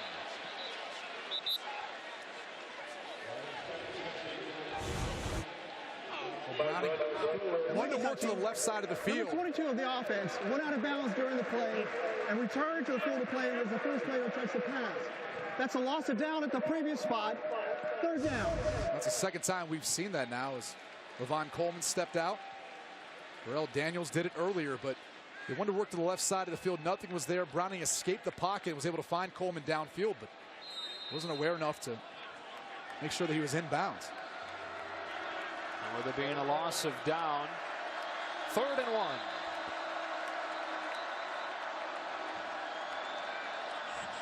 And the Huskies will use a timeout. You got 3 of them. They don't roll over, so no reason to take them into halftime with you. Might as well make sure you have the right play called here. Possibly go in with maybe 2 play calls coming out of it. Washington 5-0 for the first time since 1992, which was coming off of that national championship campaign the year before. They started 8-0 that year before losing at 12th ranked Arizona. Finished the season 9-3, won a 3rd consecutive conference title before losing the Wolverines in the Rose Bowl in what was Don James' 16th and final season as head coach of the Huskies. Now it's Chris Peterson. And already in his 3rd season has them in the top 5. Has them up 28-7, trying to go 6-0. It was interesting, you know, his first 2 years lost about as many games as he did at Boise State. So Washington, they've really turned it on now in his 3rd season. About their defense, how effective they are, but also Jake Browning, Myles Gaskin, Trey Adams, guys on offense who have grown up too from their freshman to sophomore year. That defense, all those guys who came in as true freshmen and really played, took their lumps early for Washington, but they've continued to grow, and now we see how effective they can be. Legit playoff contender? I think so, and this really says a lot about how this team was going to respond after you won a tough game versus a very good Stanford team. Now you face another road test versus a rival. You kind of had the ability to maybe come out a little bit slow. Maybe you're a little physically beat down for that matchup versus Stanford, but that just wasn't the case. Washington has really led and taken advantage of the momentum from the opening kickoff on.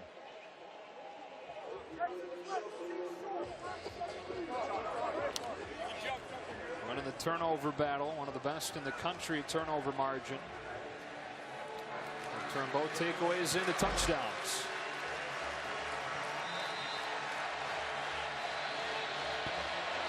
Third one.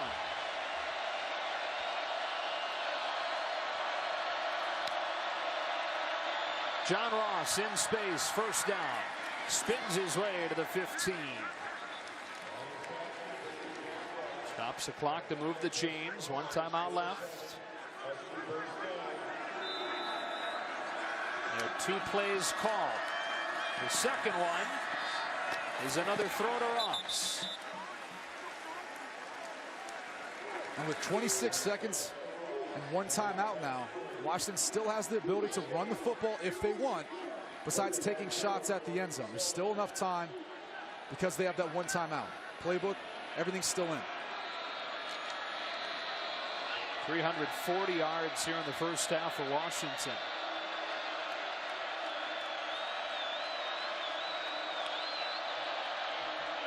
Browning on a quarterback draw. Coleman gives him a block and gets him a touchdown. Second rushing score of the day for Jake Browning. And Washington has opened up a 4-touchdown lead in Eugene. Well, I think if you're going to describe Jake Browning as more of a pocket passer, but watch as they run a little quarterback draw. You're going to have Coleman push up to be the lead blocker.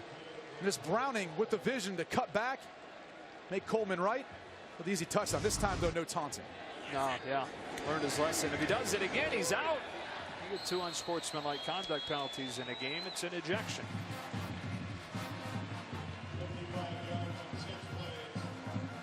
Jake Browning 14 of 17 for 169, and he's got those 2 rushing scores now. This has been the story for Jake Browning the entire year. He's one of the most accurate, efficient passers in the country. He hasn't turned over the football. Today, you've seen him utilize his legs, and as we're looking at it with 21 seconds left in this half, Oregon took the ball after they won the coin toss. It's going to be Washington's ball coming out of halftime. They can really double dip here.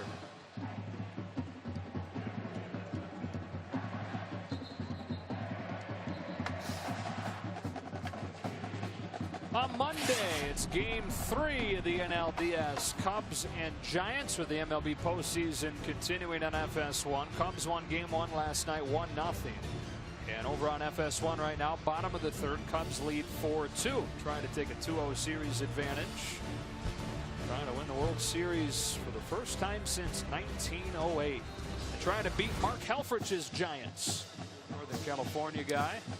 Giant fan. I think I know the guy pitching for the Giants. Know him pretty well, huh? Jeff Samardzija? That's right.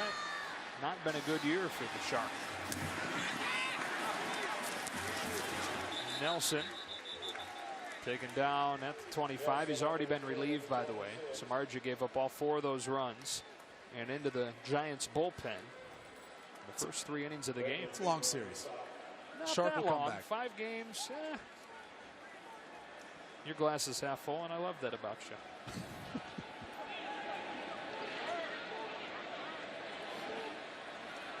This will be the largest halftime deficit that Oregon has faced since September 27, 2003, when they trailed Washington State 38-2 at halftime. The 2003 season, last time that Washington beat Oregon. And barring an epic collapse, they're going to do it again today, snapping a 12-game losing streak against their hated rival. Washington leaves the field. Oregon does as well. Hearing some boos here at Autzen.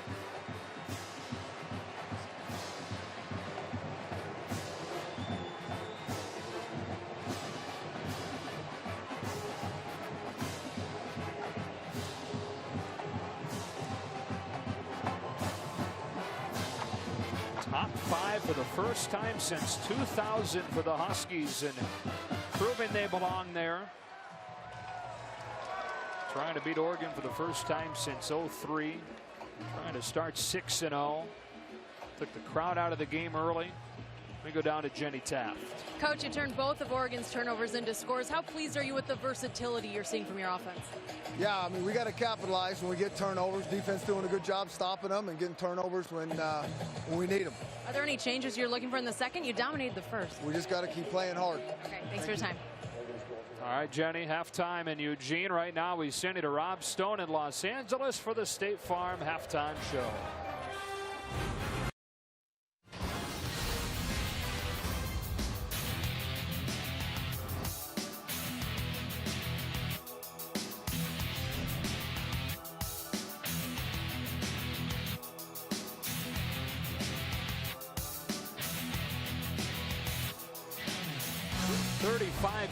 Washington, all Huskies, the number 5 team in the country, on its way to 6-0, barring a big collapse here in the second half. We welcome it back inside to get this second half going. Joe Davis and Brady Quinn, and boy, it was right from the start today. Yeah, very first pass of the game. Justin Herbert, the true freshman, throws a little bit behind Charles Nelson. And there's Budda Baker, one of the best safeties in the country, able to capitalize off of it. Why is Washington number 5 in the country right now? Their ability to be able to capitalize off of turnovers and turn them into points. You see Jake Browning there rushing for the touchdown. Royce Freeman with the big gain. He fumbles. Keyshawn Bierria picks up the fumble. And then later on in the drive, once again, Jake Browning able to hit John Ross in the back of the end zone. This Washington team is one of the best in the country at being able to make your mistakes hurt more than anyone else. Rise in first half stats. Oregon had almost as many yards in the first half as Stanford did in the entire game against Washington last week. The difference is Oregon has not been able to stop Washington at all, ripping off those 35 points on 347 first half yards, and they'll get it again to start half number 2.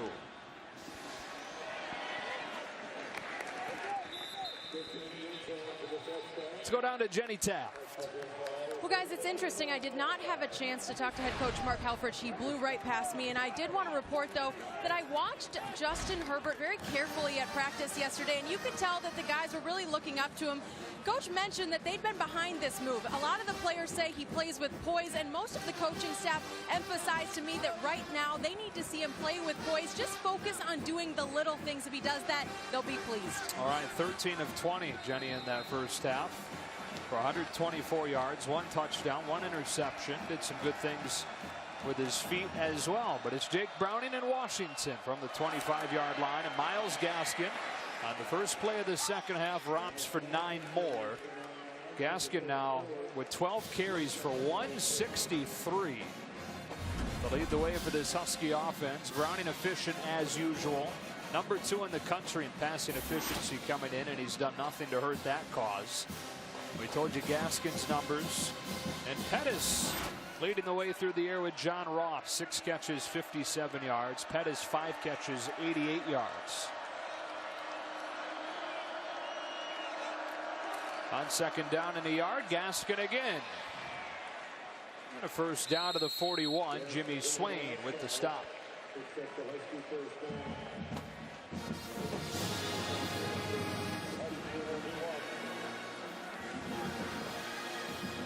The nation's most improved offenses from a year ago, and they had Adams at left tackle, Browning at quarterback, Gaskin at running back, all true freshmen. Saw big strides late last year, and they've continued all of that into this season. On 1st and 10, Browning sails one to the outside for Ross, who has his 7th catch. I can't begin to tell you, how hard it is to be able to take that ball in rhythm, put it on the money all the way across the field. This is what NFL evaluators are looking for, is the ability for a quarterback to drive the football on outbreaking routes. Rick Browning showing he's going to be fully capable of making it to the next level and playing on Sundays. Second down and 2. Heavy load for Gaskin on this opening drive of the second half. First down to the 42. You touched on it before, really the experience of this offensive line working together, helping to open up holes and create double teams up front to get push. Watch the push. Look how they clear out the entire right side of Oregon's defense to allow Gaskin for the big game. And he's out rushing Oregon by himself, 179-73. Now it's John Ross making a great adjustment for the catch. It's not just the speed. This guy's an all-around receiver. Unbelievable. I mean, this is the type of catch that you see sometimes at the baseball playoffs going on right now, right? Looking over his shoulder, tracking the football. An incredible catch.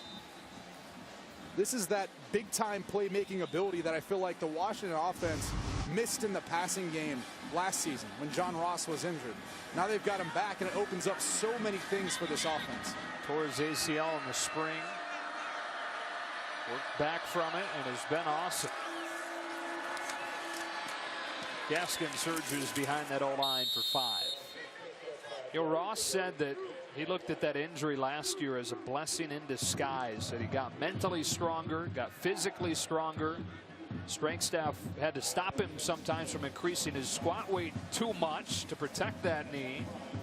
And he ran a faster 40 than he did before the injury, a 4.25. Blazing fast. And you can see why he gets so much respect from defenders. A lot of times playing off coverage, giving a 10-yard cushion.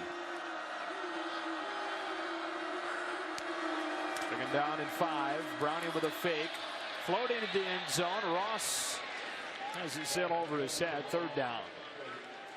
This is the exact same play concept we saw before on the big completion to John Ross. They just flipped it, ran it the other way. Ross had a step. Browning probably didn't think so.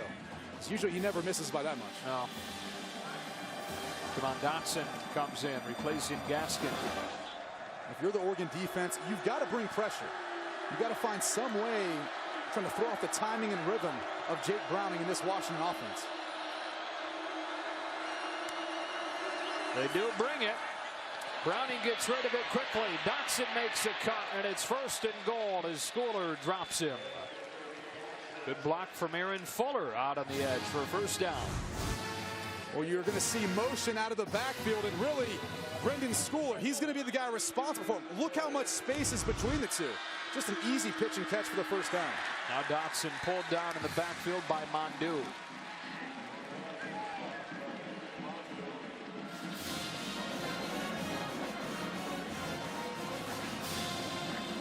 Touchdowns on all 4 trips inside the red zone for Washington tonight.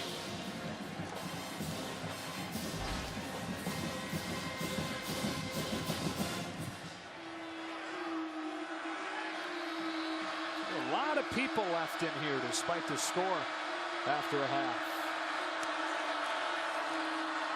Throwing the fade, John Ross is out there, and he gets another touchdown, beating Malik Lovett. 3rd of the day for Ross.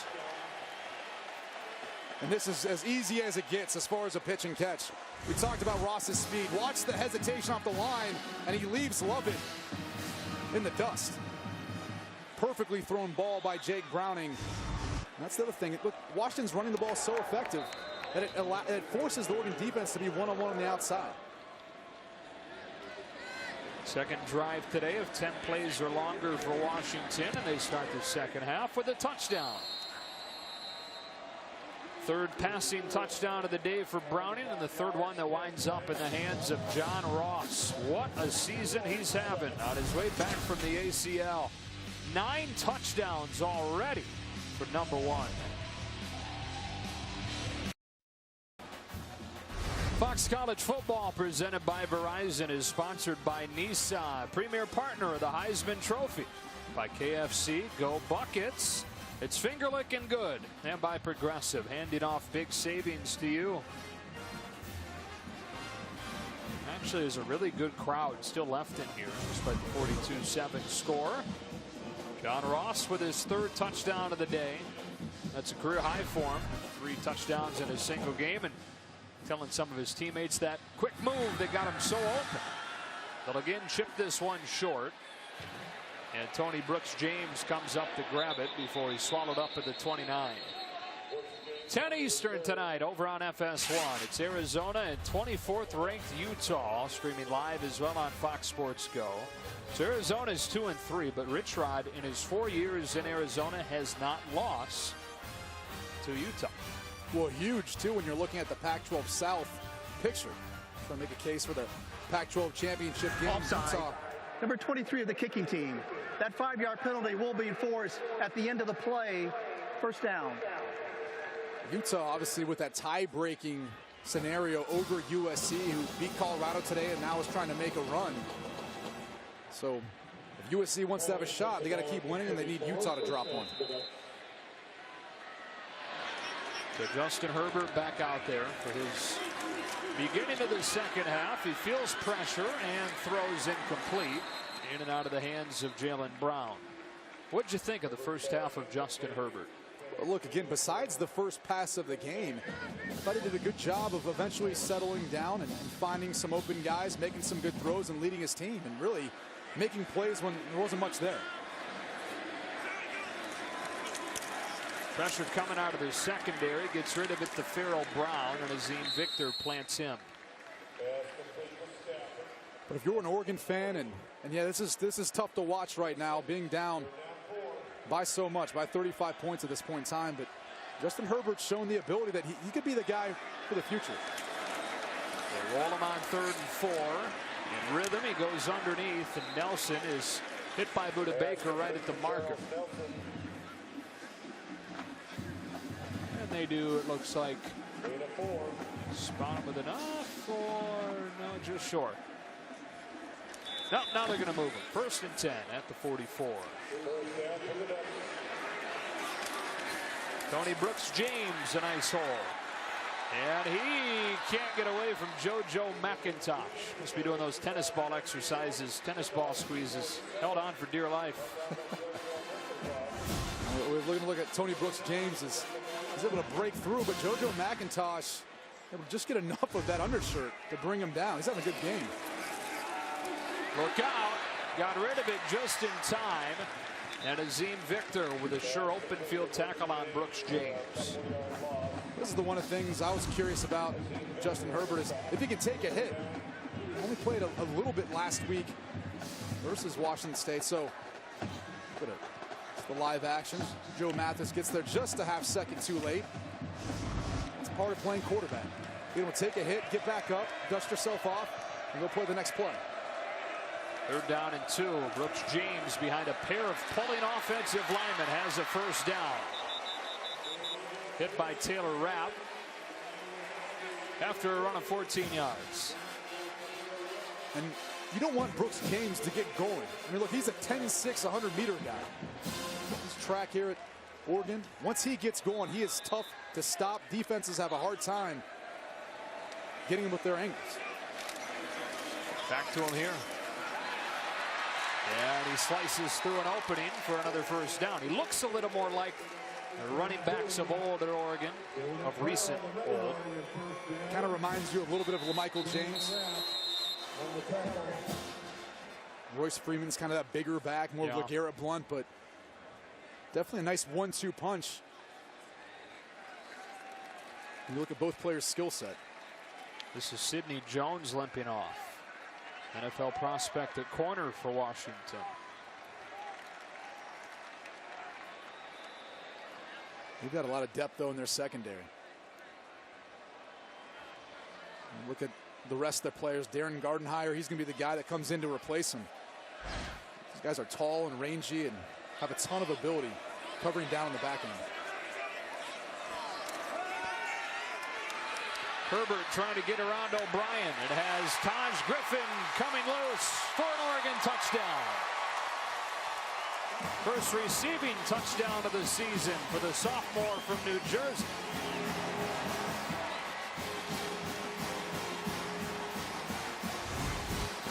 Well, Connor O'Brien, number 29 for Washington, eventually is going to force Justin Herbert to move up in the pocket. The key things is keeping his eyes downfield, continuing to work through his progression, and Herbert finds his outlet in Griffin, who had leverage and the speed to get in for the score. Herbert's fun to watch. You can see what they liked in him. A lot of playmaking ability.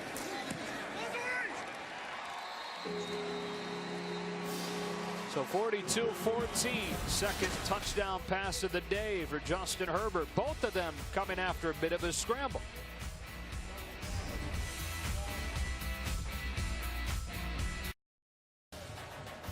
Fox College Football is presented by Verizon. Welcome to the Verizon LTE Advanced, the next-gen network. Back here in Eugene, Oregon goes on a 66-yard touchdown drive. Taj Griffin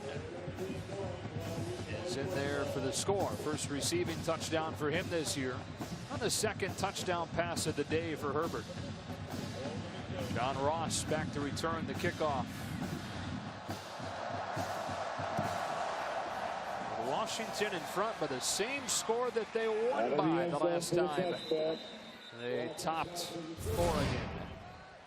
What a day for Jake Browning. And really it's been the touch and the accuracy, in particular in the red zone, but down the field throws, giving his wide receivers an opportunity to catch the football and really adjust to the football by putting more trajectory on him. That's one of the things that Jonathan Smith, the offensive coordinator at Washington, said that was kind of our key focus in the offseason for Jake, was really dissecting his biomechanics on those down the field throws, making sure he was more balanced, and just really giving his wide receivers an opportunity to catch the football by putting it a little more air underneath.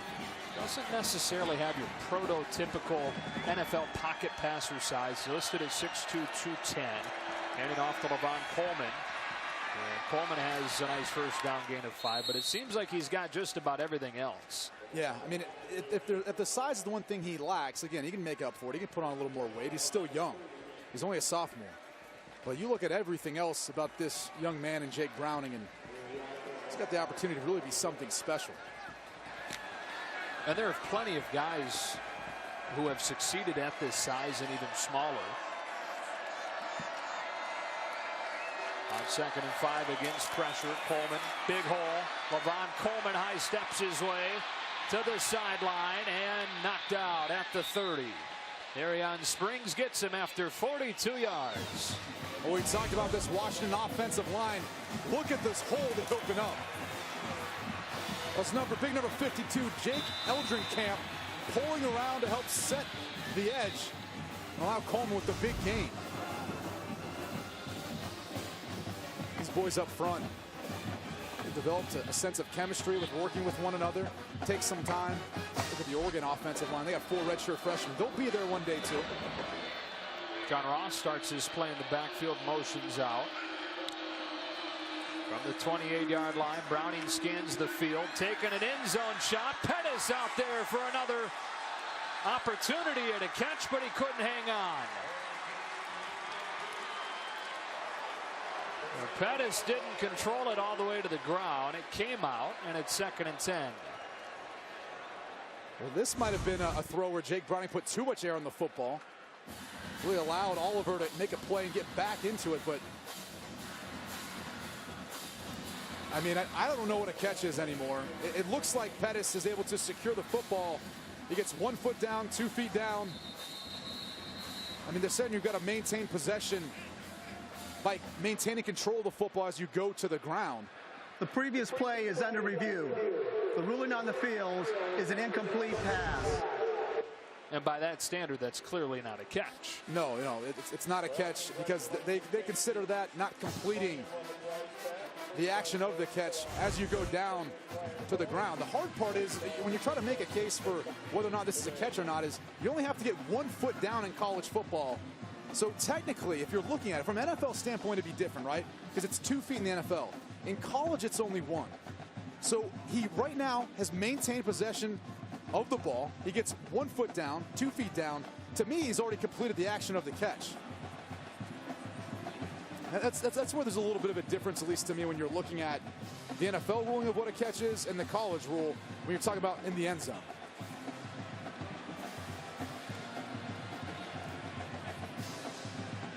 So replay official Fred Gallagher taking a further look at this. The ruling on the field is incomplete. Pettis' argument likely coming somewhere along the same lines of what you're talking about.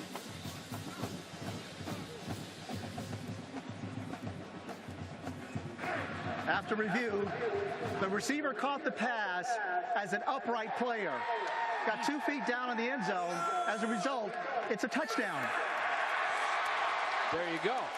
And a good explanation by Michael Mothershed. I thought I did a pretty good job as well. Well, you did, sure. But No, I mean, but that's the biggest difference. I think as fans and really analysts, anyone who's watching the game of football nowadays, it seems like it's getting harder and harder to determine what's a catch and what's not a catch.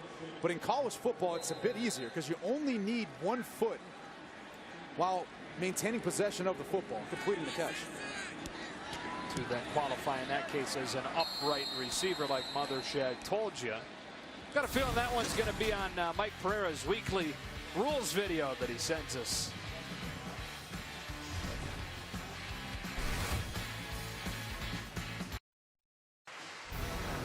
This program started facing off in 1900, separated by about 300 miles. 108th meeting today. Some of the programs throughout the years, the game programs for Oregon, Washington. And Washington on its way to snapping a 12-game losing streak in the series, the longest from either side. They were losing those games by an average of 24 points per. But led from the start tonight, rolling Oregon. It's 49-14. Another short kick. This one taken by one of the young men. Evan Bayless took a fair catch. Now the Pacific Life game summary. Washington close to 500 total yards, and we're still just at the midway point of this third quarter. Here it comes. There it is. And there it is. 2 takeaways for the Huskies, including on the first play of the game, kind of set the tone for the night and continued the tone that had been set over the first month of the season for each side. You see Jake Browning there at the bottom, 6 total touchdowns. The Pac-12 record is 8. That is a career high for Jake Browning. Here comes a trick play. Nelson trying to get around Mathis. One-on-one. Joe Mathis, who's 6'2", 255, sticks right with Nelson. I mean, does it get any better than that? I mean, why would you not pick Nelson to be able to get around Mathis in space with his type of speed? That's the type of athleticism that Mathis and really this defensive front for Washington has.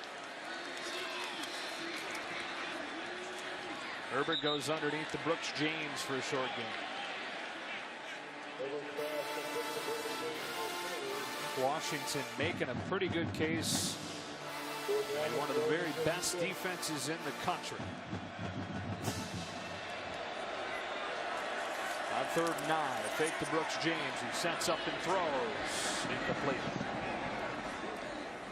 And Justin Herbert's going to have to be better pushing the ball down the field if they even want to make this game a little bit more competitive. He's done a good job kind of spreading the ball around that kind of 5 to 10 yard area. But anytime he's really tried to push the ball downfield, he's been off in a number of his throws. And I know he don't want to turn over the football again, but he's got to take some chances just to give Oregon an opportunity. There's still plenty of time in this game. There's almost 7 minutes left in the 3rd quarter.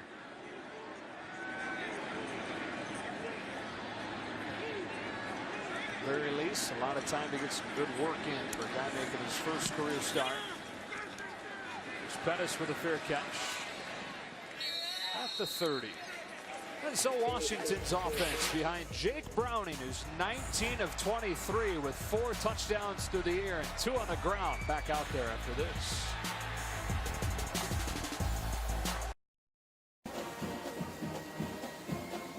"12 straight wins in this series for Oregon, and it's not been particularly close. An average score of 42-19 over these 12 seasons. And you see down there at the bottom in yellow, Washington had led for a total of 10 minutes and 18 seconds over those 12 games. I think basically from here down, we can just like switch these stats. Move these over here, move these over here, because that has been the story for tonight. This drive begins with a Bocelli sweep, and he's flipped down. That's for tonight. Is it also moving forward, though? Are we seeing a change into the guard in the north and in this rivalry? I think you'd like to think that with Washington. Again, this is a team that's very capable of making a run in the Pac-12. Obviously, still have to win the Pac-12 championship game. That's still pretty far off. But looking at the total picture right now in college football, you'd have to think that this team has a shot. And it's in large part because of their defense and their quarterback play with Jake Browning.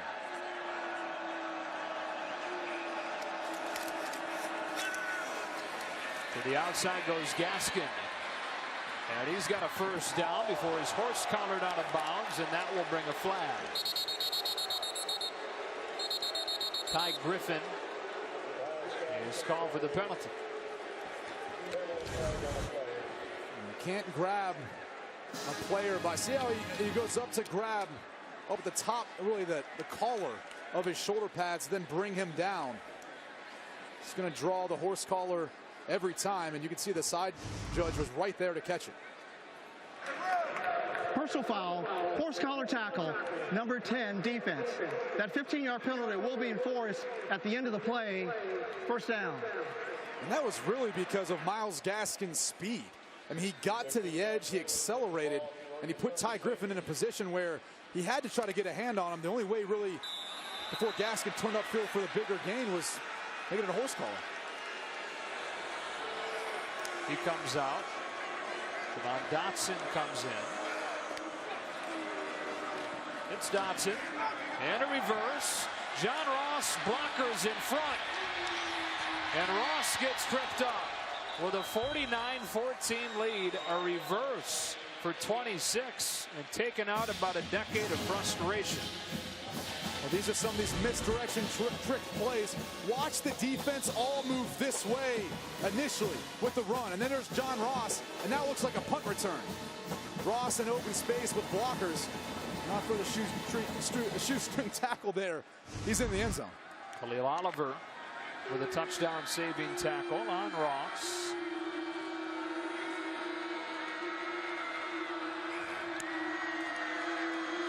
Browning throwing end zone. Pettis one-handed. No signal yet. Still no signal.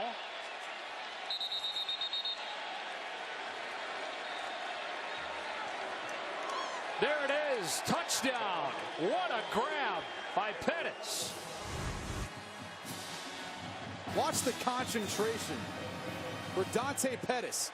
He extends, brings it into his body, and maintains control to the ground. That is indeed a catch.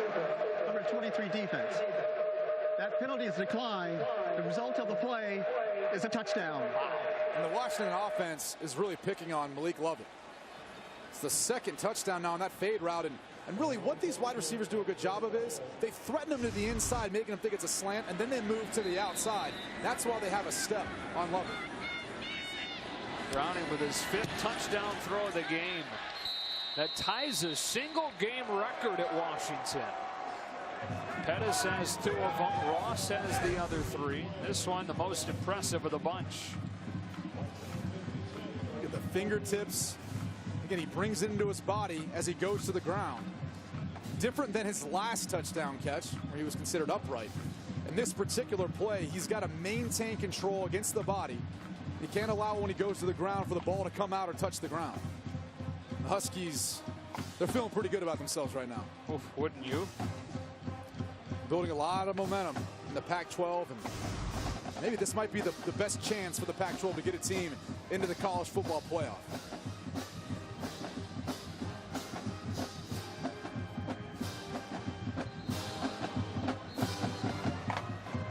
So they beat Stanford last week. They're going to beat Oregon this week. And that is the conventional wisdom where we stand right now, that if you're going to win the Pac-12 North, it's got to be through Stanford and through Oregon. And Chris Peterson's team here midway through October is going to have wins over both of them.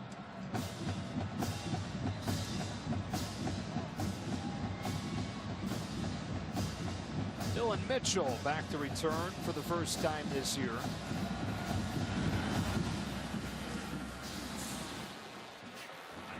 And Mitchell will bring it out. And we'll start at the 21-yard line. Here's a look at where the North stands right now. Washington firmly in the driver's seat. Just a tease. It's coming back, I promise. I promise. Or not. Maybe not. Maybe I just broke a promise. It's like subliminal messaging. Nonetheless, I mean, look, this is a team that they've really tonight. I think we can admit this game's probably over. They've beaten the heavyweights in the Pac-12 North. That was going to be the biggest thing, is they're trying to find a way to beat Stanford and beat an Oregon team that's really dominated them the past few years. Taj Griffin had a touchdown catch the last time he touched it. Here shows off great ability to change fields and accelerate across midfield. 34 yards, brilliant from Griffin. Go back to last year. I mean, Taj Griffin was the second leading rusher for this team, and he's another guy with that sub 4.40 speed. You're seeing a little bit right there as he changes direction on the field. He'll able to get past the Washington defense for the big game. On the short side for Nelson. His white shirt swarm. JoJo McIntosh will finish off what Ben Burr-Kirven started. Washington does too good of a job rallying to the football. You know, a lot of times those inside screens where you've got a wide receiver coming from outside in, they don't typically work too well versus this Washington defense.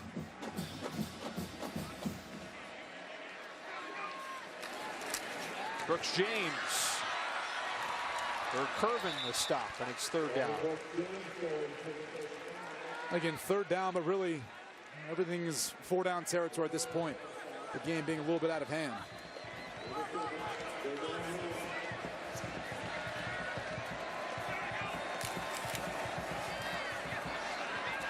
Brooks James bounces to the outside, and a Carrington block gets him what he needs for a first down. Azim Victor, the tackle.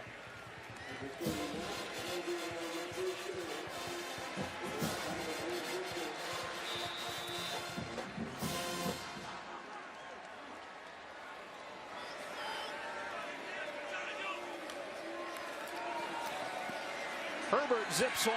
Nelson lays out and makes the catch on a gain of 16. Well, these are the sorts of things you want to see from a true freshman. Looks number one, not there, comes back inside. They'll throw the ball right to the hole of the defense. Look left, comes back right. Nelson again at the 10. I think that's the most promising thing that you're seeing from Justin Herbert is for a true freshman, he's working through his progression. If number one's not there, he goes to two, then to three. He's really scanning the entire field. You can ask any defensive coordinator. That's the toughest quarterback to go up against. Now they can see the entire field and work any part. Herbert's got a pretty big arm. Taj Griffin bounces it, stretches, in for the touchdown. His second of this second half.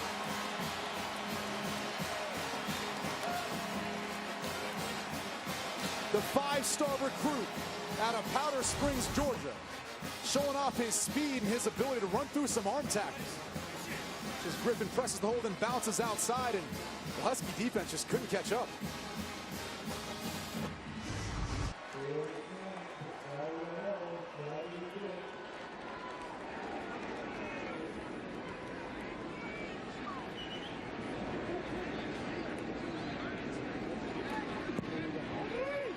Extra point good from Aiden Schneider. So Taj Griffin, a couple of scores, one through the air, one on the ground. And a 56-21 game. I wouldn't make a promise that I wouldn't keep. Yeah, there it is. Yeah. Clearly, you're looking at Washington distancing themselves from the rest of the pack in the Pac-12. Colorado taking that loss today to USC, but the Pac-12 South is wide open.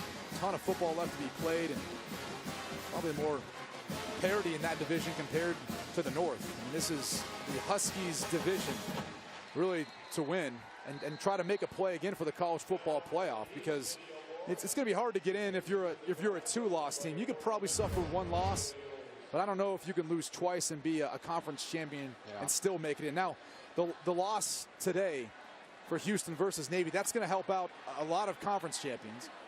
Maybe a little more breathing room, because now you're not going to have Houston as a possibility out of the group of five. Make life a little bit easier on the committee, too. It was a potentially tough situation for them if Houston was able to run the table.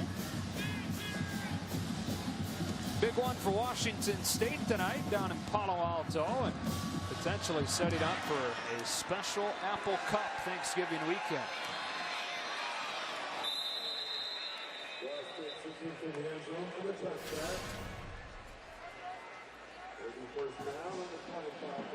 Still 2:44 left, third quarter. It's 56-21 Washington.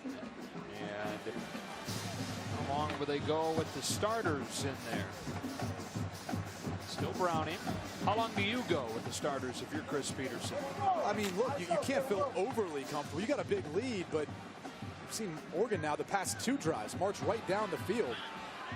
They've got that up-tempo offense. They're one of the faster teams, and you can't just all of a sudden have a 3-and-out and give the football right back. They can creep back into this game.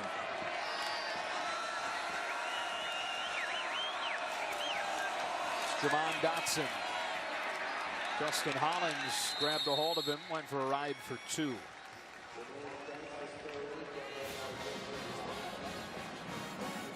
You know, number 11, Justin Hollins, the defensive end for Oregon. He's had himself a pretty good day today, with rushing, Browning, and making tackles in the run game. He's a guy that talked to the Oregon staff and said he improves every day.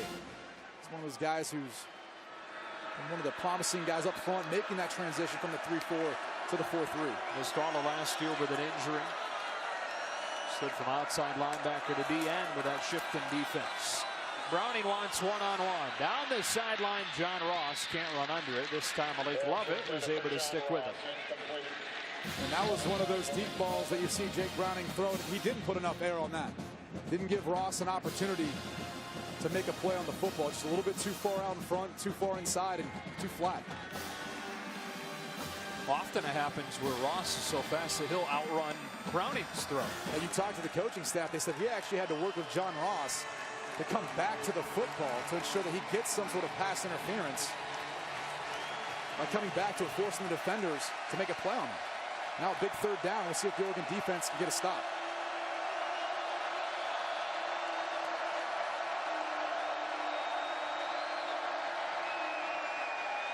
That's a first down. Now what is turning into a career night for Dante Pettis. 8 catches, more than 130. And he's coming up limping. You're seeing something familiar here. Look who it is. Malik Lovett working one-on-one against Dante Pettis, and just too much of a cushion. Look, at this point, if you're the Oregon defense, you got to start taking some chances. You got to get up and press coverage, challenge these wide receivers, and you may get burnt, but look, you're down by too much. If you want to try to make a play in this game, you have to do something. Taking a look at the lower leg of Dante Pettis. Already without Chico McClatcher, missing the game with an injury. They don't figure he'll be out too long, though. Levon Coleman stopped by Rex Manu, but not before he gets 7.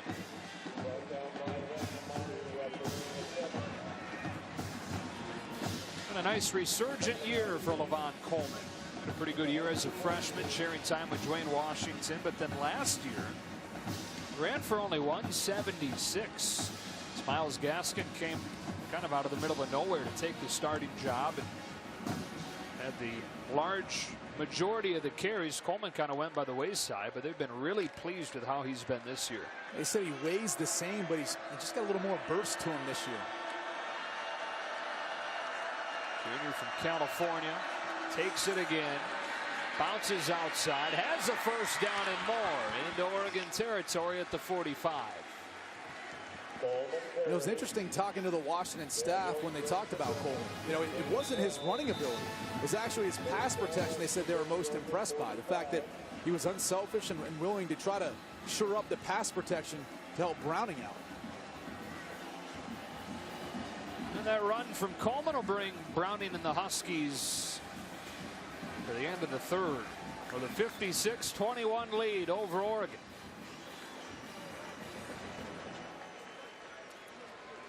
15 minutes from snapping that 12-game losing streak against their longtime rival. Brady Hoke watches on, as does Chris Peterson. We go to the 4th in Eugene. Our Nissan Heisman watch, and look who breaks into it for you. Yeah, Jake Browning. I mean, if you look at him total touchdowns, he's got 25 right now. He's still got the whole 4th quarter to play. Lamar Jackson leads the country, I believe, with 28 between rushing and passing. Sean Watson, 4 touchdowns in their big win. Christian McCaffrey, he's got to make up some ground on some of these guys. And J.T. Barrett, he's got to look out for at Ohio State if they continue their trend and stay undefeated. 4th quarter begins with a Dotson run for a yard. And you got to figure if Washington keeps on winning, to your point with J.T. Barrett, and Ohio State keeps on winning, if Washington keeps winning, he's going to be in the discussion. He definitely should be in the discussion. And really, when you talk about the Heisman Trophy, it most times goes to the best player on one of the best teams, right?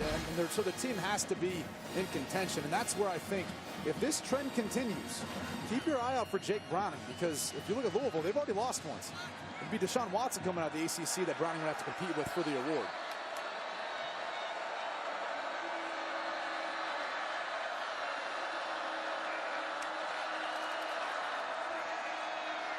Browning throws, nearly intercepted by Jimmy Swain.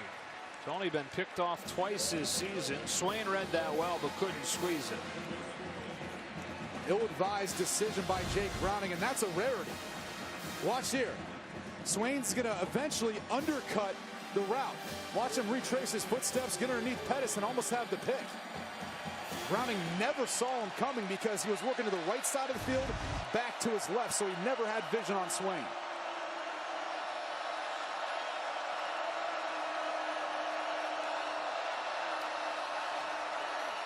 It's a screen. Dotson's got it. There he goes. Jamon Dotson runs by the secondary. He's in. Touchdown, Washington. The Huskies pouring it on the Ducks.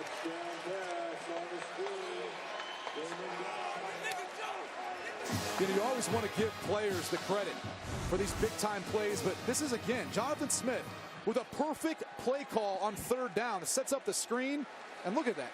No one in the picture right now. Dotson with enough speed to be able to get by the last defender. But, I mean, give offensive coordinator Jonathan Smith credit where credit's due. This guy does not get enough attention for the job that he does preparing these Huskies week in and week out. And they are going to take a look at this. There's Jonathan Smith up there, right next to Pete Kwiatkowski, the D coordinator. We're going to be checking to see if his knee was down before the ball crossed the plane, and I think he's in. You know, you see his hand down, but it's not his hand. It has to be his forearm or elbow. And again, it was called a touchdown on the field, so it has to be indisputable video evidence that his knee or his forearm was down. I think the ball is indeed crossing. Let's go back one more time if we can.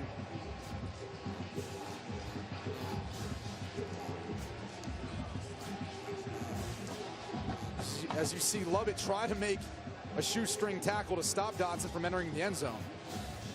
This might be the best one. Let's see if we can freeze it right. Touchdown. Clearly the ball's starting to cross the end zone. His knee's not down. It is confirmed. You were just killing it with that telestrator tonight. There's just so many options. I don't know what to do, man.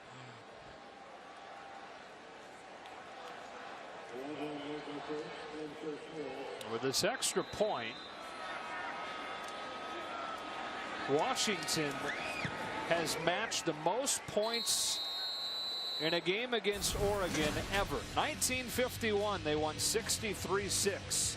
They matched that second time in the 108th meeting.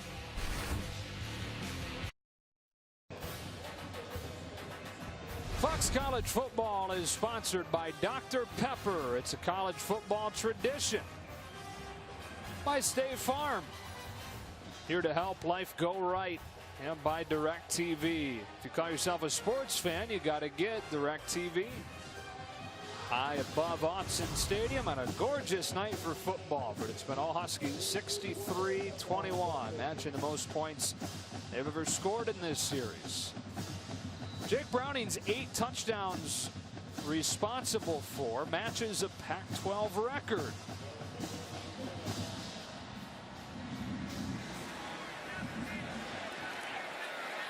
Mitchell's bringing it out and paying the price. Time for a game break. Hello to Mike Hill. All right, Joe, Arizona number 24 Utah over on FS1. First play from scrimmage for the Wildcats is Brandon Dawkins to Shun Brown, and Brown taking it 75 yards to the house, and that quickly it's 7-0 Cats in the first, but Utah is threatening inside the 5. Joe, Ray, back to you. How about that? Arizona has never lost to Utah under Rich Rodriguez. Unbelievable. So Justin Herbert in the offense back for first down from the 13. Herbert on the roll, turning those shoulders. Now headed back the other way. Wants Dylan Mitchell. Floats it out there, incomplete. Here's something interesting that I just saw the kickoff. This is a Chris Peterson staple. Watch at the end of this play who's making the tackle. A little under 14 minutes left. It's Keyshawn Bierria. It's their starting linebacker. You know, they start like 7 guys from their defense on their kickoff team and all that. That's why they have such a good special teams play. Tony Brooks James gets a few, and it's third down. You figure a guy like that, your starting linebacker, maybe be out, start rotating in some other guys. It's obviously good for the younger guys to get some experience. You know, winning a rivalry game like this is something you'll never forget as a player, but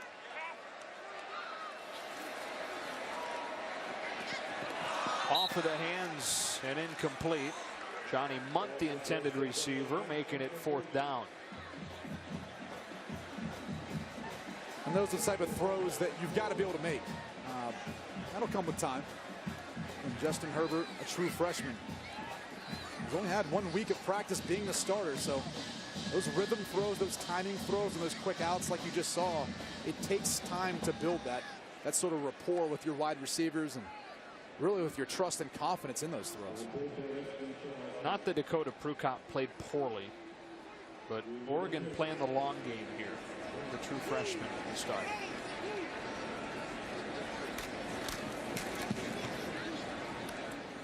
We will talk plenty more about the quarterback situation and the overall situation here at Oregon as this fourth quarter rolls out.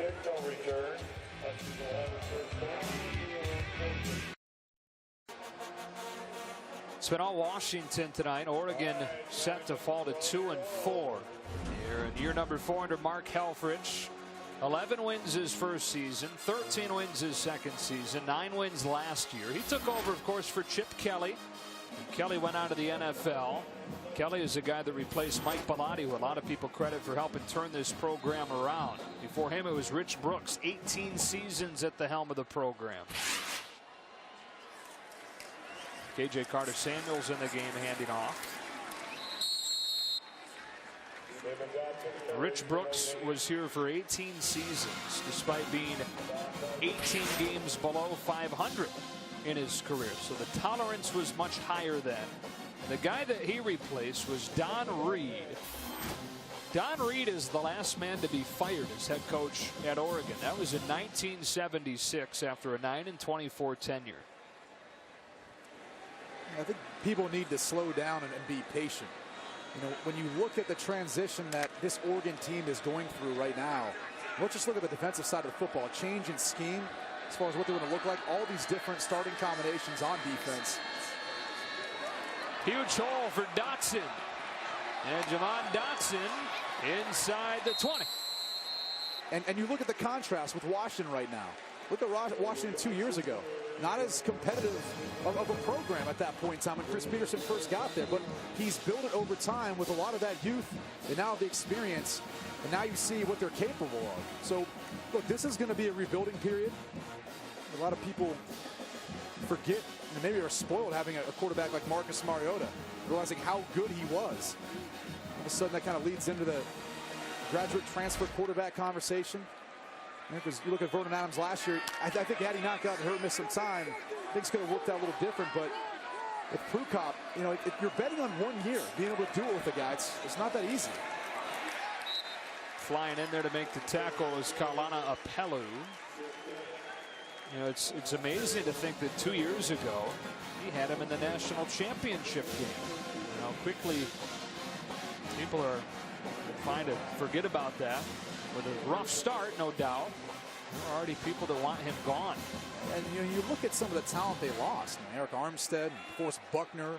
this past year's draft. I mean, they've lost some talented players the last few years, and it takes time for those guys to get back and those young guys to grow up and play the way they're capable of.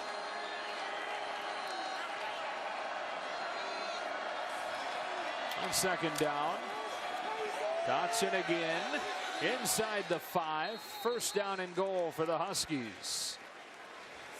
Well, watch number 75, Jesse Sosby.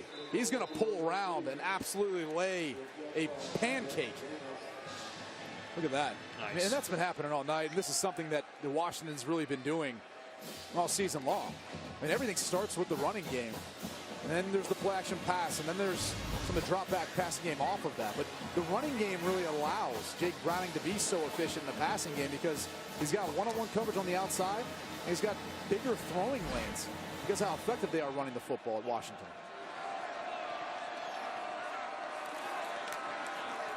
Autzen fighting forward. His teammate drags him in. Touchdown. Nick Harris pulled him in and a flag comes. You can push, but you can't pull. There you go. And that wipes away what would have been Dottson's first career touchdown. And a true freshman, you know, so he may not necessarily realize that in the heat of the battle in the moment.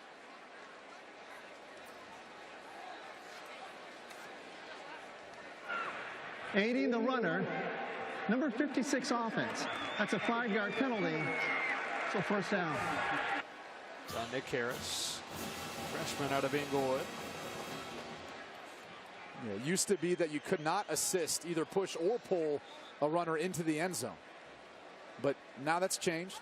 You can assist, you can push them, and you just can't pull, as you pointed out. What was the rule in 2005? You could not assist a ball carrier into the end zone. Couldn't Pull push or or push. Yep. Push being the key word there. Hope you're listening, Matt Leinart. It's all right. Leinart says, if you're not cheating, you're not trying. That's his quote. Autzen spinning free, getting loose. There's his first career score. Well, that one looked better anyways. When you see the capabilities of really all these running backs at Washington, they've got a lot of depth. Watch the spin move. Just puts the brakes on, and then Autzen with the ability to outrun the rest of the Oregon defense. And there's nothing special about that play drawing it up. That's just Autzen making play.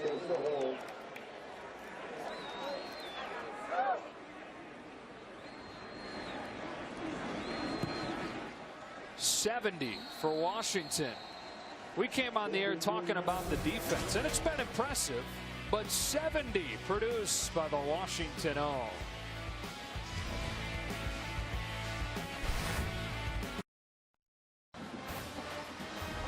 Fox College football is presented by Verizon. A 70 spot put up by Washington today. 108 years they've been playing this rivalry. And it's the most anybody's ever scored.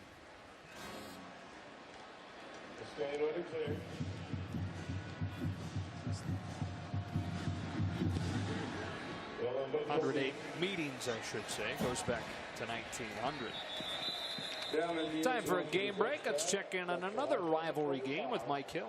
Yeah, lower scoring affair in this one. Number 23 FSU, number 10 Miami, down 13-3 in the third. Knows DeAndre Francois to Dalvin Cook, and that one's going 59 yards to the house for the touchdown, pulling the Nose to within 3. Still 13-10 Canes in the third. Joe, great, back to you. What about Miami at number 10? Mark Richt's first year there. You think Georgia's maybe missing Mark Richt a little bit? Yeah. I'm telling you, you fire these good coaches, they'll go find success somewhere else. Grass is always greener on the other side, right? Yeah. Denver Curvin makes the tackle on Taj Griffin.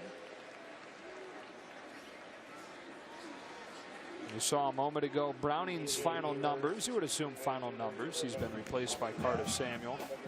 Jake Browning, 22 of 28, more than 300 yards, 6 touchdowns through the air, 2 on the ground. to match a Pac-12 record for touchdowns responsible for in a game. And one uncharacteristic taunting penalty. You're totally right. That was weird. Let's go down to Jenny Taft. Let's talk a little bit more about Jake Browning's personality. So he's a modest kid. He doesn't like to talk about himself much. And in watching him on the sideline, he really was like that. He would rarely talk to teammates, but you could see a smile from his face. And something else about him, he doesn't like Twitter. So he goes completely off Twitter during this season. He said, I don't want to see what media or any fans are saying about me. I think we should do that too. Herbert gets drilled by Gardenhire, and it's 4th down. You should take some of your own advice on that one. Yeah, that's what I was saying. Now, it's interesting, though, when you look at Jake Browning and his career, 91 touchdowns his senior season. I mean, ridiculous in high school. 91 touchdowns to 7 interceptions. I mean, incredibly prolific, but he wasn't into the Elite 11 stuff. He didn't want any of that. He knew exactly what he wanted out of his college coach. Talked about his relationship with Chris Peterson when he was at Boise, but once Peterson took the job at Washington, he followed him there. It was never really about the hype. Just knew exactly what he wanted to accomplish and who he wanted to try to accomplish it with.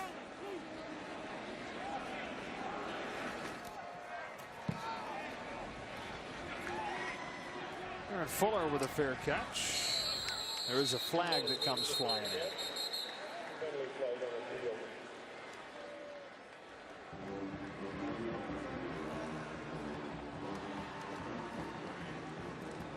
Well, if you're looking at one thing you're watching to take away from this game is he had too many penalties. 10 tonight for 75 yards.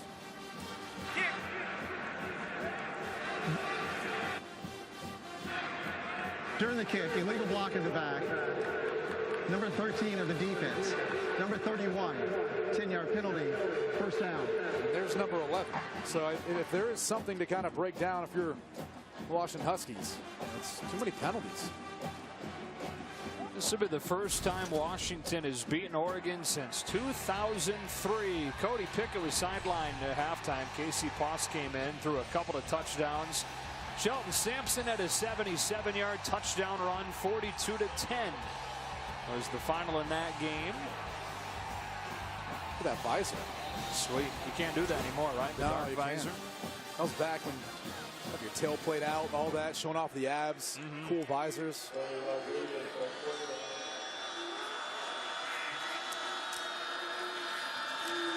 Devon Dotson dropped by Jimmy Swain.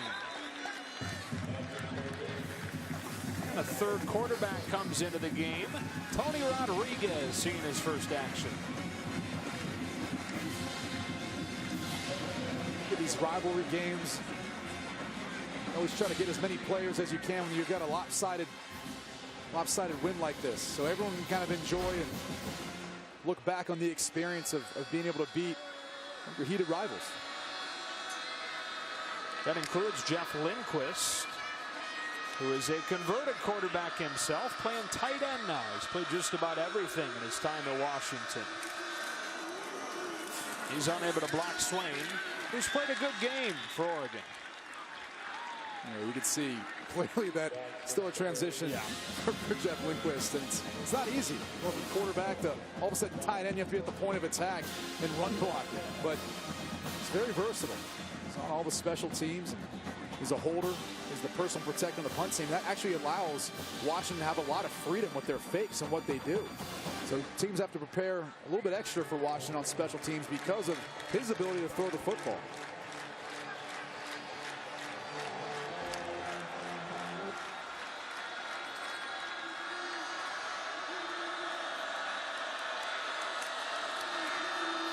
Snap came after everybody else was moving. There's another Washington penalty, their 12th. There is no play. False start. Number 75 offense. 5-yard penalty. 3rd down. Well, you've got a bunch of different guys kind of coming in and mixing in, right? Usually you talk about different cadences, but it's different claps too. You see clearly the center was late to hear it. The rest of the offensive line heard the clap. But yeah, usually you're looking at quarterbacks mixing in. They're saying, well, you want your cadence to be as similar as possible. It's kind of hard to do, but I guess apparently clapping too makes it difficult to be in unison, to be the same loud clap.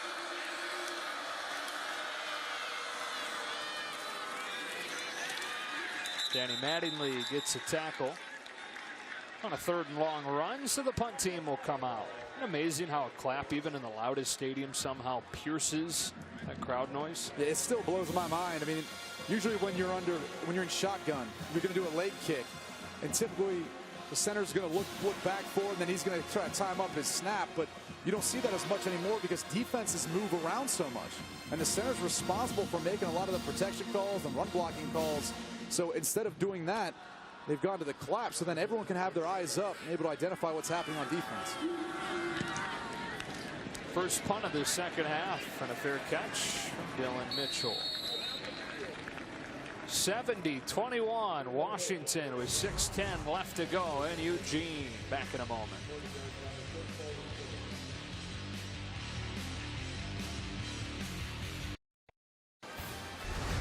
Fox College Football presented by Verizon is sponsored by Geico. 15 minutes could save you 15% or more on car insurance. Our KFC stat comparison: Gaskin close to 200 yards, that's a career high. Royce Freeman 11 for 50, has not played here in the second half. And Jenny Taft reporting that there is no work being done on Freeman injury-wise. Well, the interesting thing about Gaskin is, he didn't have 100 yards until last week. It was their win over Stanford. So clearly a ton of production tonight, trending in the right direction. And this is a Washington offense that wasn't getting necessarily the same type of performance out of Gaskin that they got last year. Rushed for over 1,000 yards, but he's right back on pace.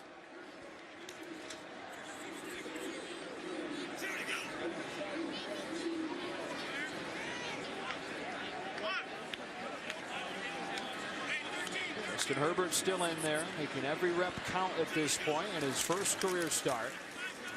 And a big hole off the left side for Lacoste, who put it on the ground, but it's recovered by Oregon.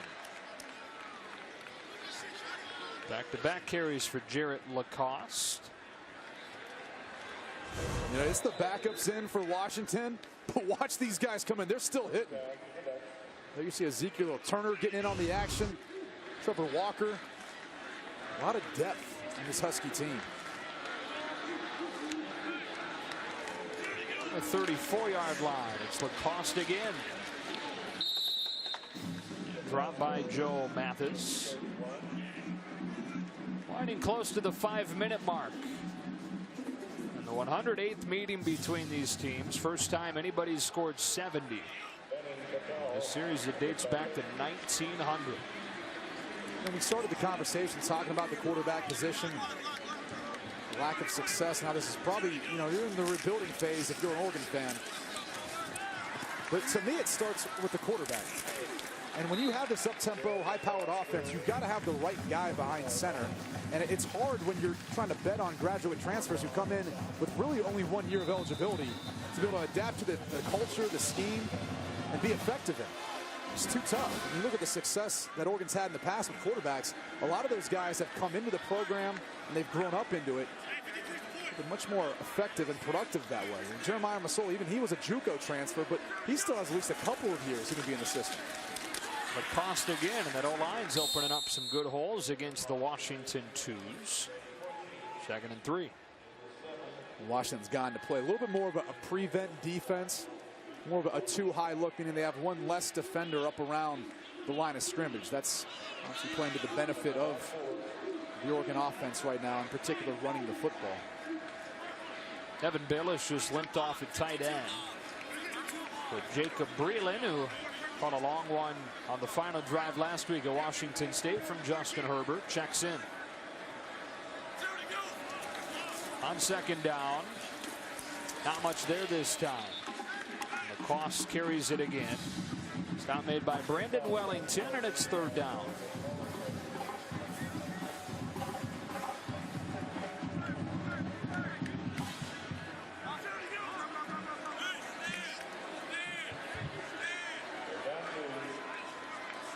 Washington cruising into its bye week. Blowout wins against Stanford and Oregon. Lacoste has a 1st down. 1st and goal for the Ducks. Oregon, meanwhile, will limp into its bye week with 4 consecutive losses. First time they've dropped 4 in a row since the 07 season. Left side of the line moving early. Now that 07 year where they dropped the 3 games in a row, that was the season. Number 70 offense. 5-yard penalty. Still first down. This is when Dennis Dixon went down with an injury. He was having a tremendous year, by the way. Maybe would have won the Heisman if not for that injury.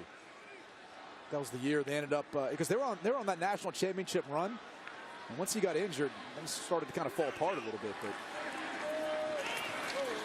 you know what's crazy about this Oregon team, and this has evolved into something more, but before the back-to-back losses to Nebraska and Colorado, there wasn't a single player on this roster that had ever lost back-to-back games. It's unbelievable when you think about it. But one stat that's been glaringly obvious when you look at the Oregon defense, they've struggled to stop the run. 228 yards versus Nebraska, 260 versus Colorado, 280 versus Washington State.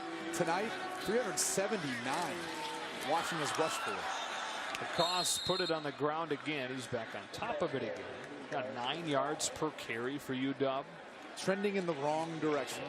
And you're talking about, again, a defense that's trying to adapt to a new scheme. So it's going to take time because these guys have different responsibilities in a 4-3 versus a 3-4.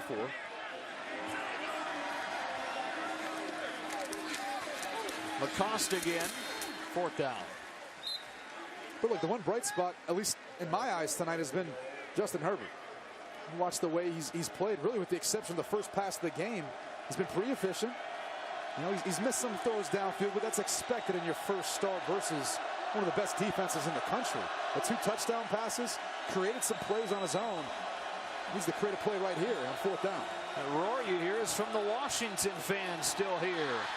And they'll roar even louder on a turnover on downs as Mitchell can't pull it in. Been waiting a long time to be able to cheer here in Eugene. Cheer period when these teams meet up.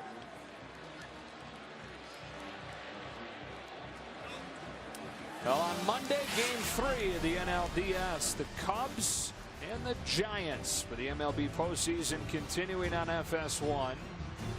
Cubs took Game 1, 1-0. They lead Game 2, 5-2 right now, headed to the 9th at Wrigley. And so that game will be from San Francisco. The Cubs, barring a 9th inning collapse tonight, will be looking to clinch. A lot of people hoping the Cubs can make it happen this year. Probably going to have to go through the Dodgers, I would assume, maybe to get the World Series. Yeah, 1-0 lead for the Dodgers over the Nationals.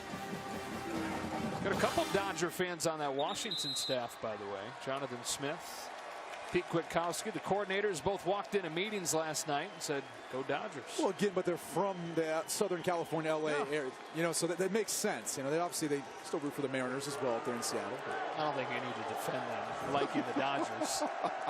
There is no way anybody in Seattle could get mad at them for not being Mariners fans. They're transplants. Yeah, the crowd saluting the players turning around, saluting the crowd right there in the corner. And a great look from our sky cam.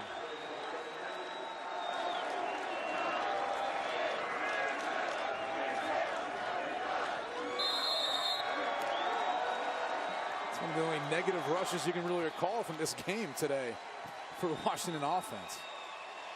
Seemed like they were always moving forward. The offensive line did a tremendous job opening up holes for Myles Gaskin, Jamon Dotson, Ron Coleman. Just a dominant win for the Huskies in a big-time rivalry game that ends the streak for the Oregon Ducks. Looked like Saul Muchin had intentions of trying to set Chris Peterson up for a bath there, and Peterson shot him a look that I think will deter him from ever trying again. Yeah, Coach Peterson's all business. Yeah. At some point, he's let these guys have some fun. Let's go down to Jenny Tapp.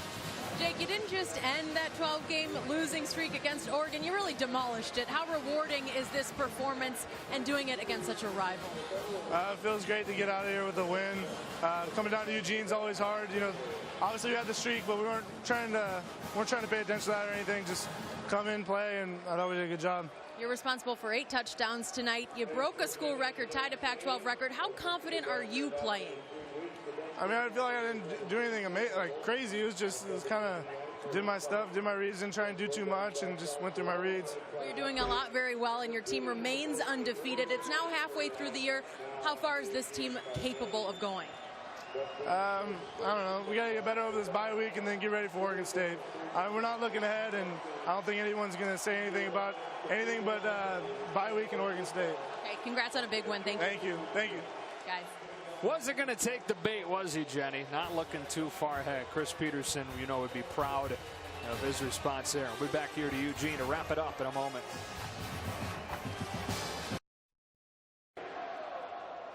Not just the most points ever scored in this series, but the most points scored period for Washington in a game since 1944. And you know that they would have nobody else they'd rather do it against than their rival in Oregon. Jake Browning, their quarterback, you talked about him in your Nissan Heisman watch tonight. He's pretty darn impressive vaulting himself there. Yeah, I think he's making a case for the Heisman Trophy. Now it's early, but the way he played today, 6 passing touchdowns, 2 rushing, and he's really doing it all at this point in time. He's so effective now, especially when it comes to the red zone. Pinpoint accuracy, but then hurting him with his legs. It's something we haven't seen a whole lot from Jake Browning, but forces defenses to be honest. Allows one-on-one coverage on the outside. He's got the accuracy, he's got the arm to make defenses pay. I mean, this is a Washington offense that's really hitting on all cylinders, because Browning had a big day, but also Myles Gaskin, almost 200 yards rushing. They really had their pick of what they wanted to do tonight on offense. So they've got the bye week coming, and then, I mean, look, when you look at their schedule, I mean, Utah, obviously that could be a potential tough game for them the way Kyle Whittingham has his crew playing right now. But look at the rest of the schedule. I mean, USC is a team that's trending upward. Got another win today versus Colorado. But this is a Washington team that I think right now the Pac-12 is rooting for to win out, because they're the best bet for the Pac-12 to have a team in the college football playoff. all right, that's going to do it. Washington blows out Stanford one week. They blow out Oregon the next week.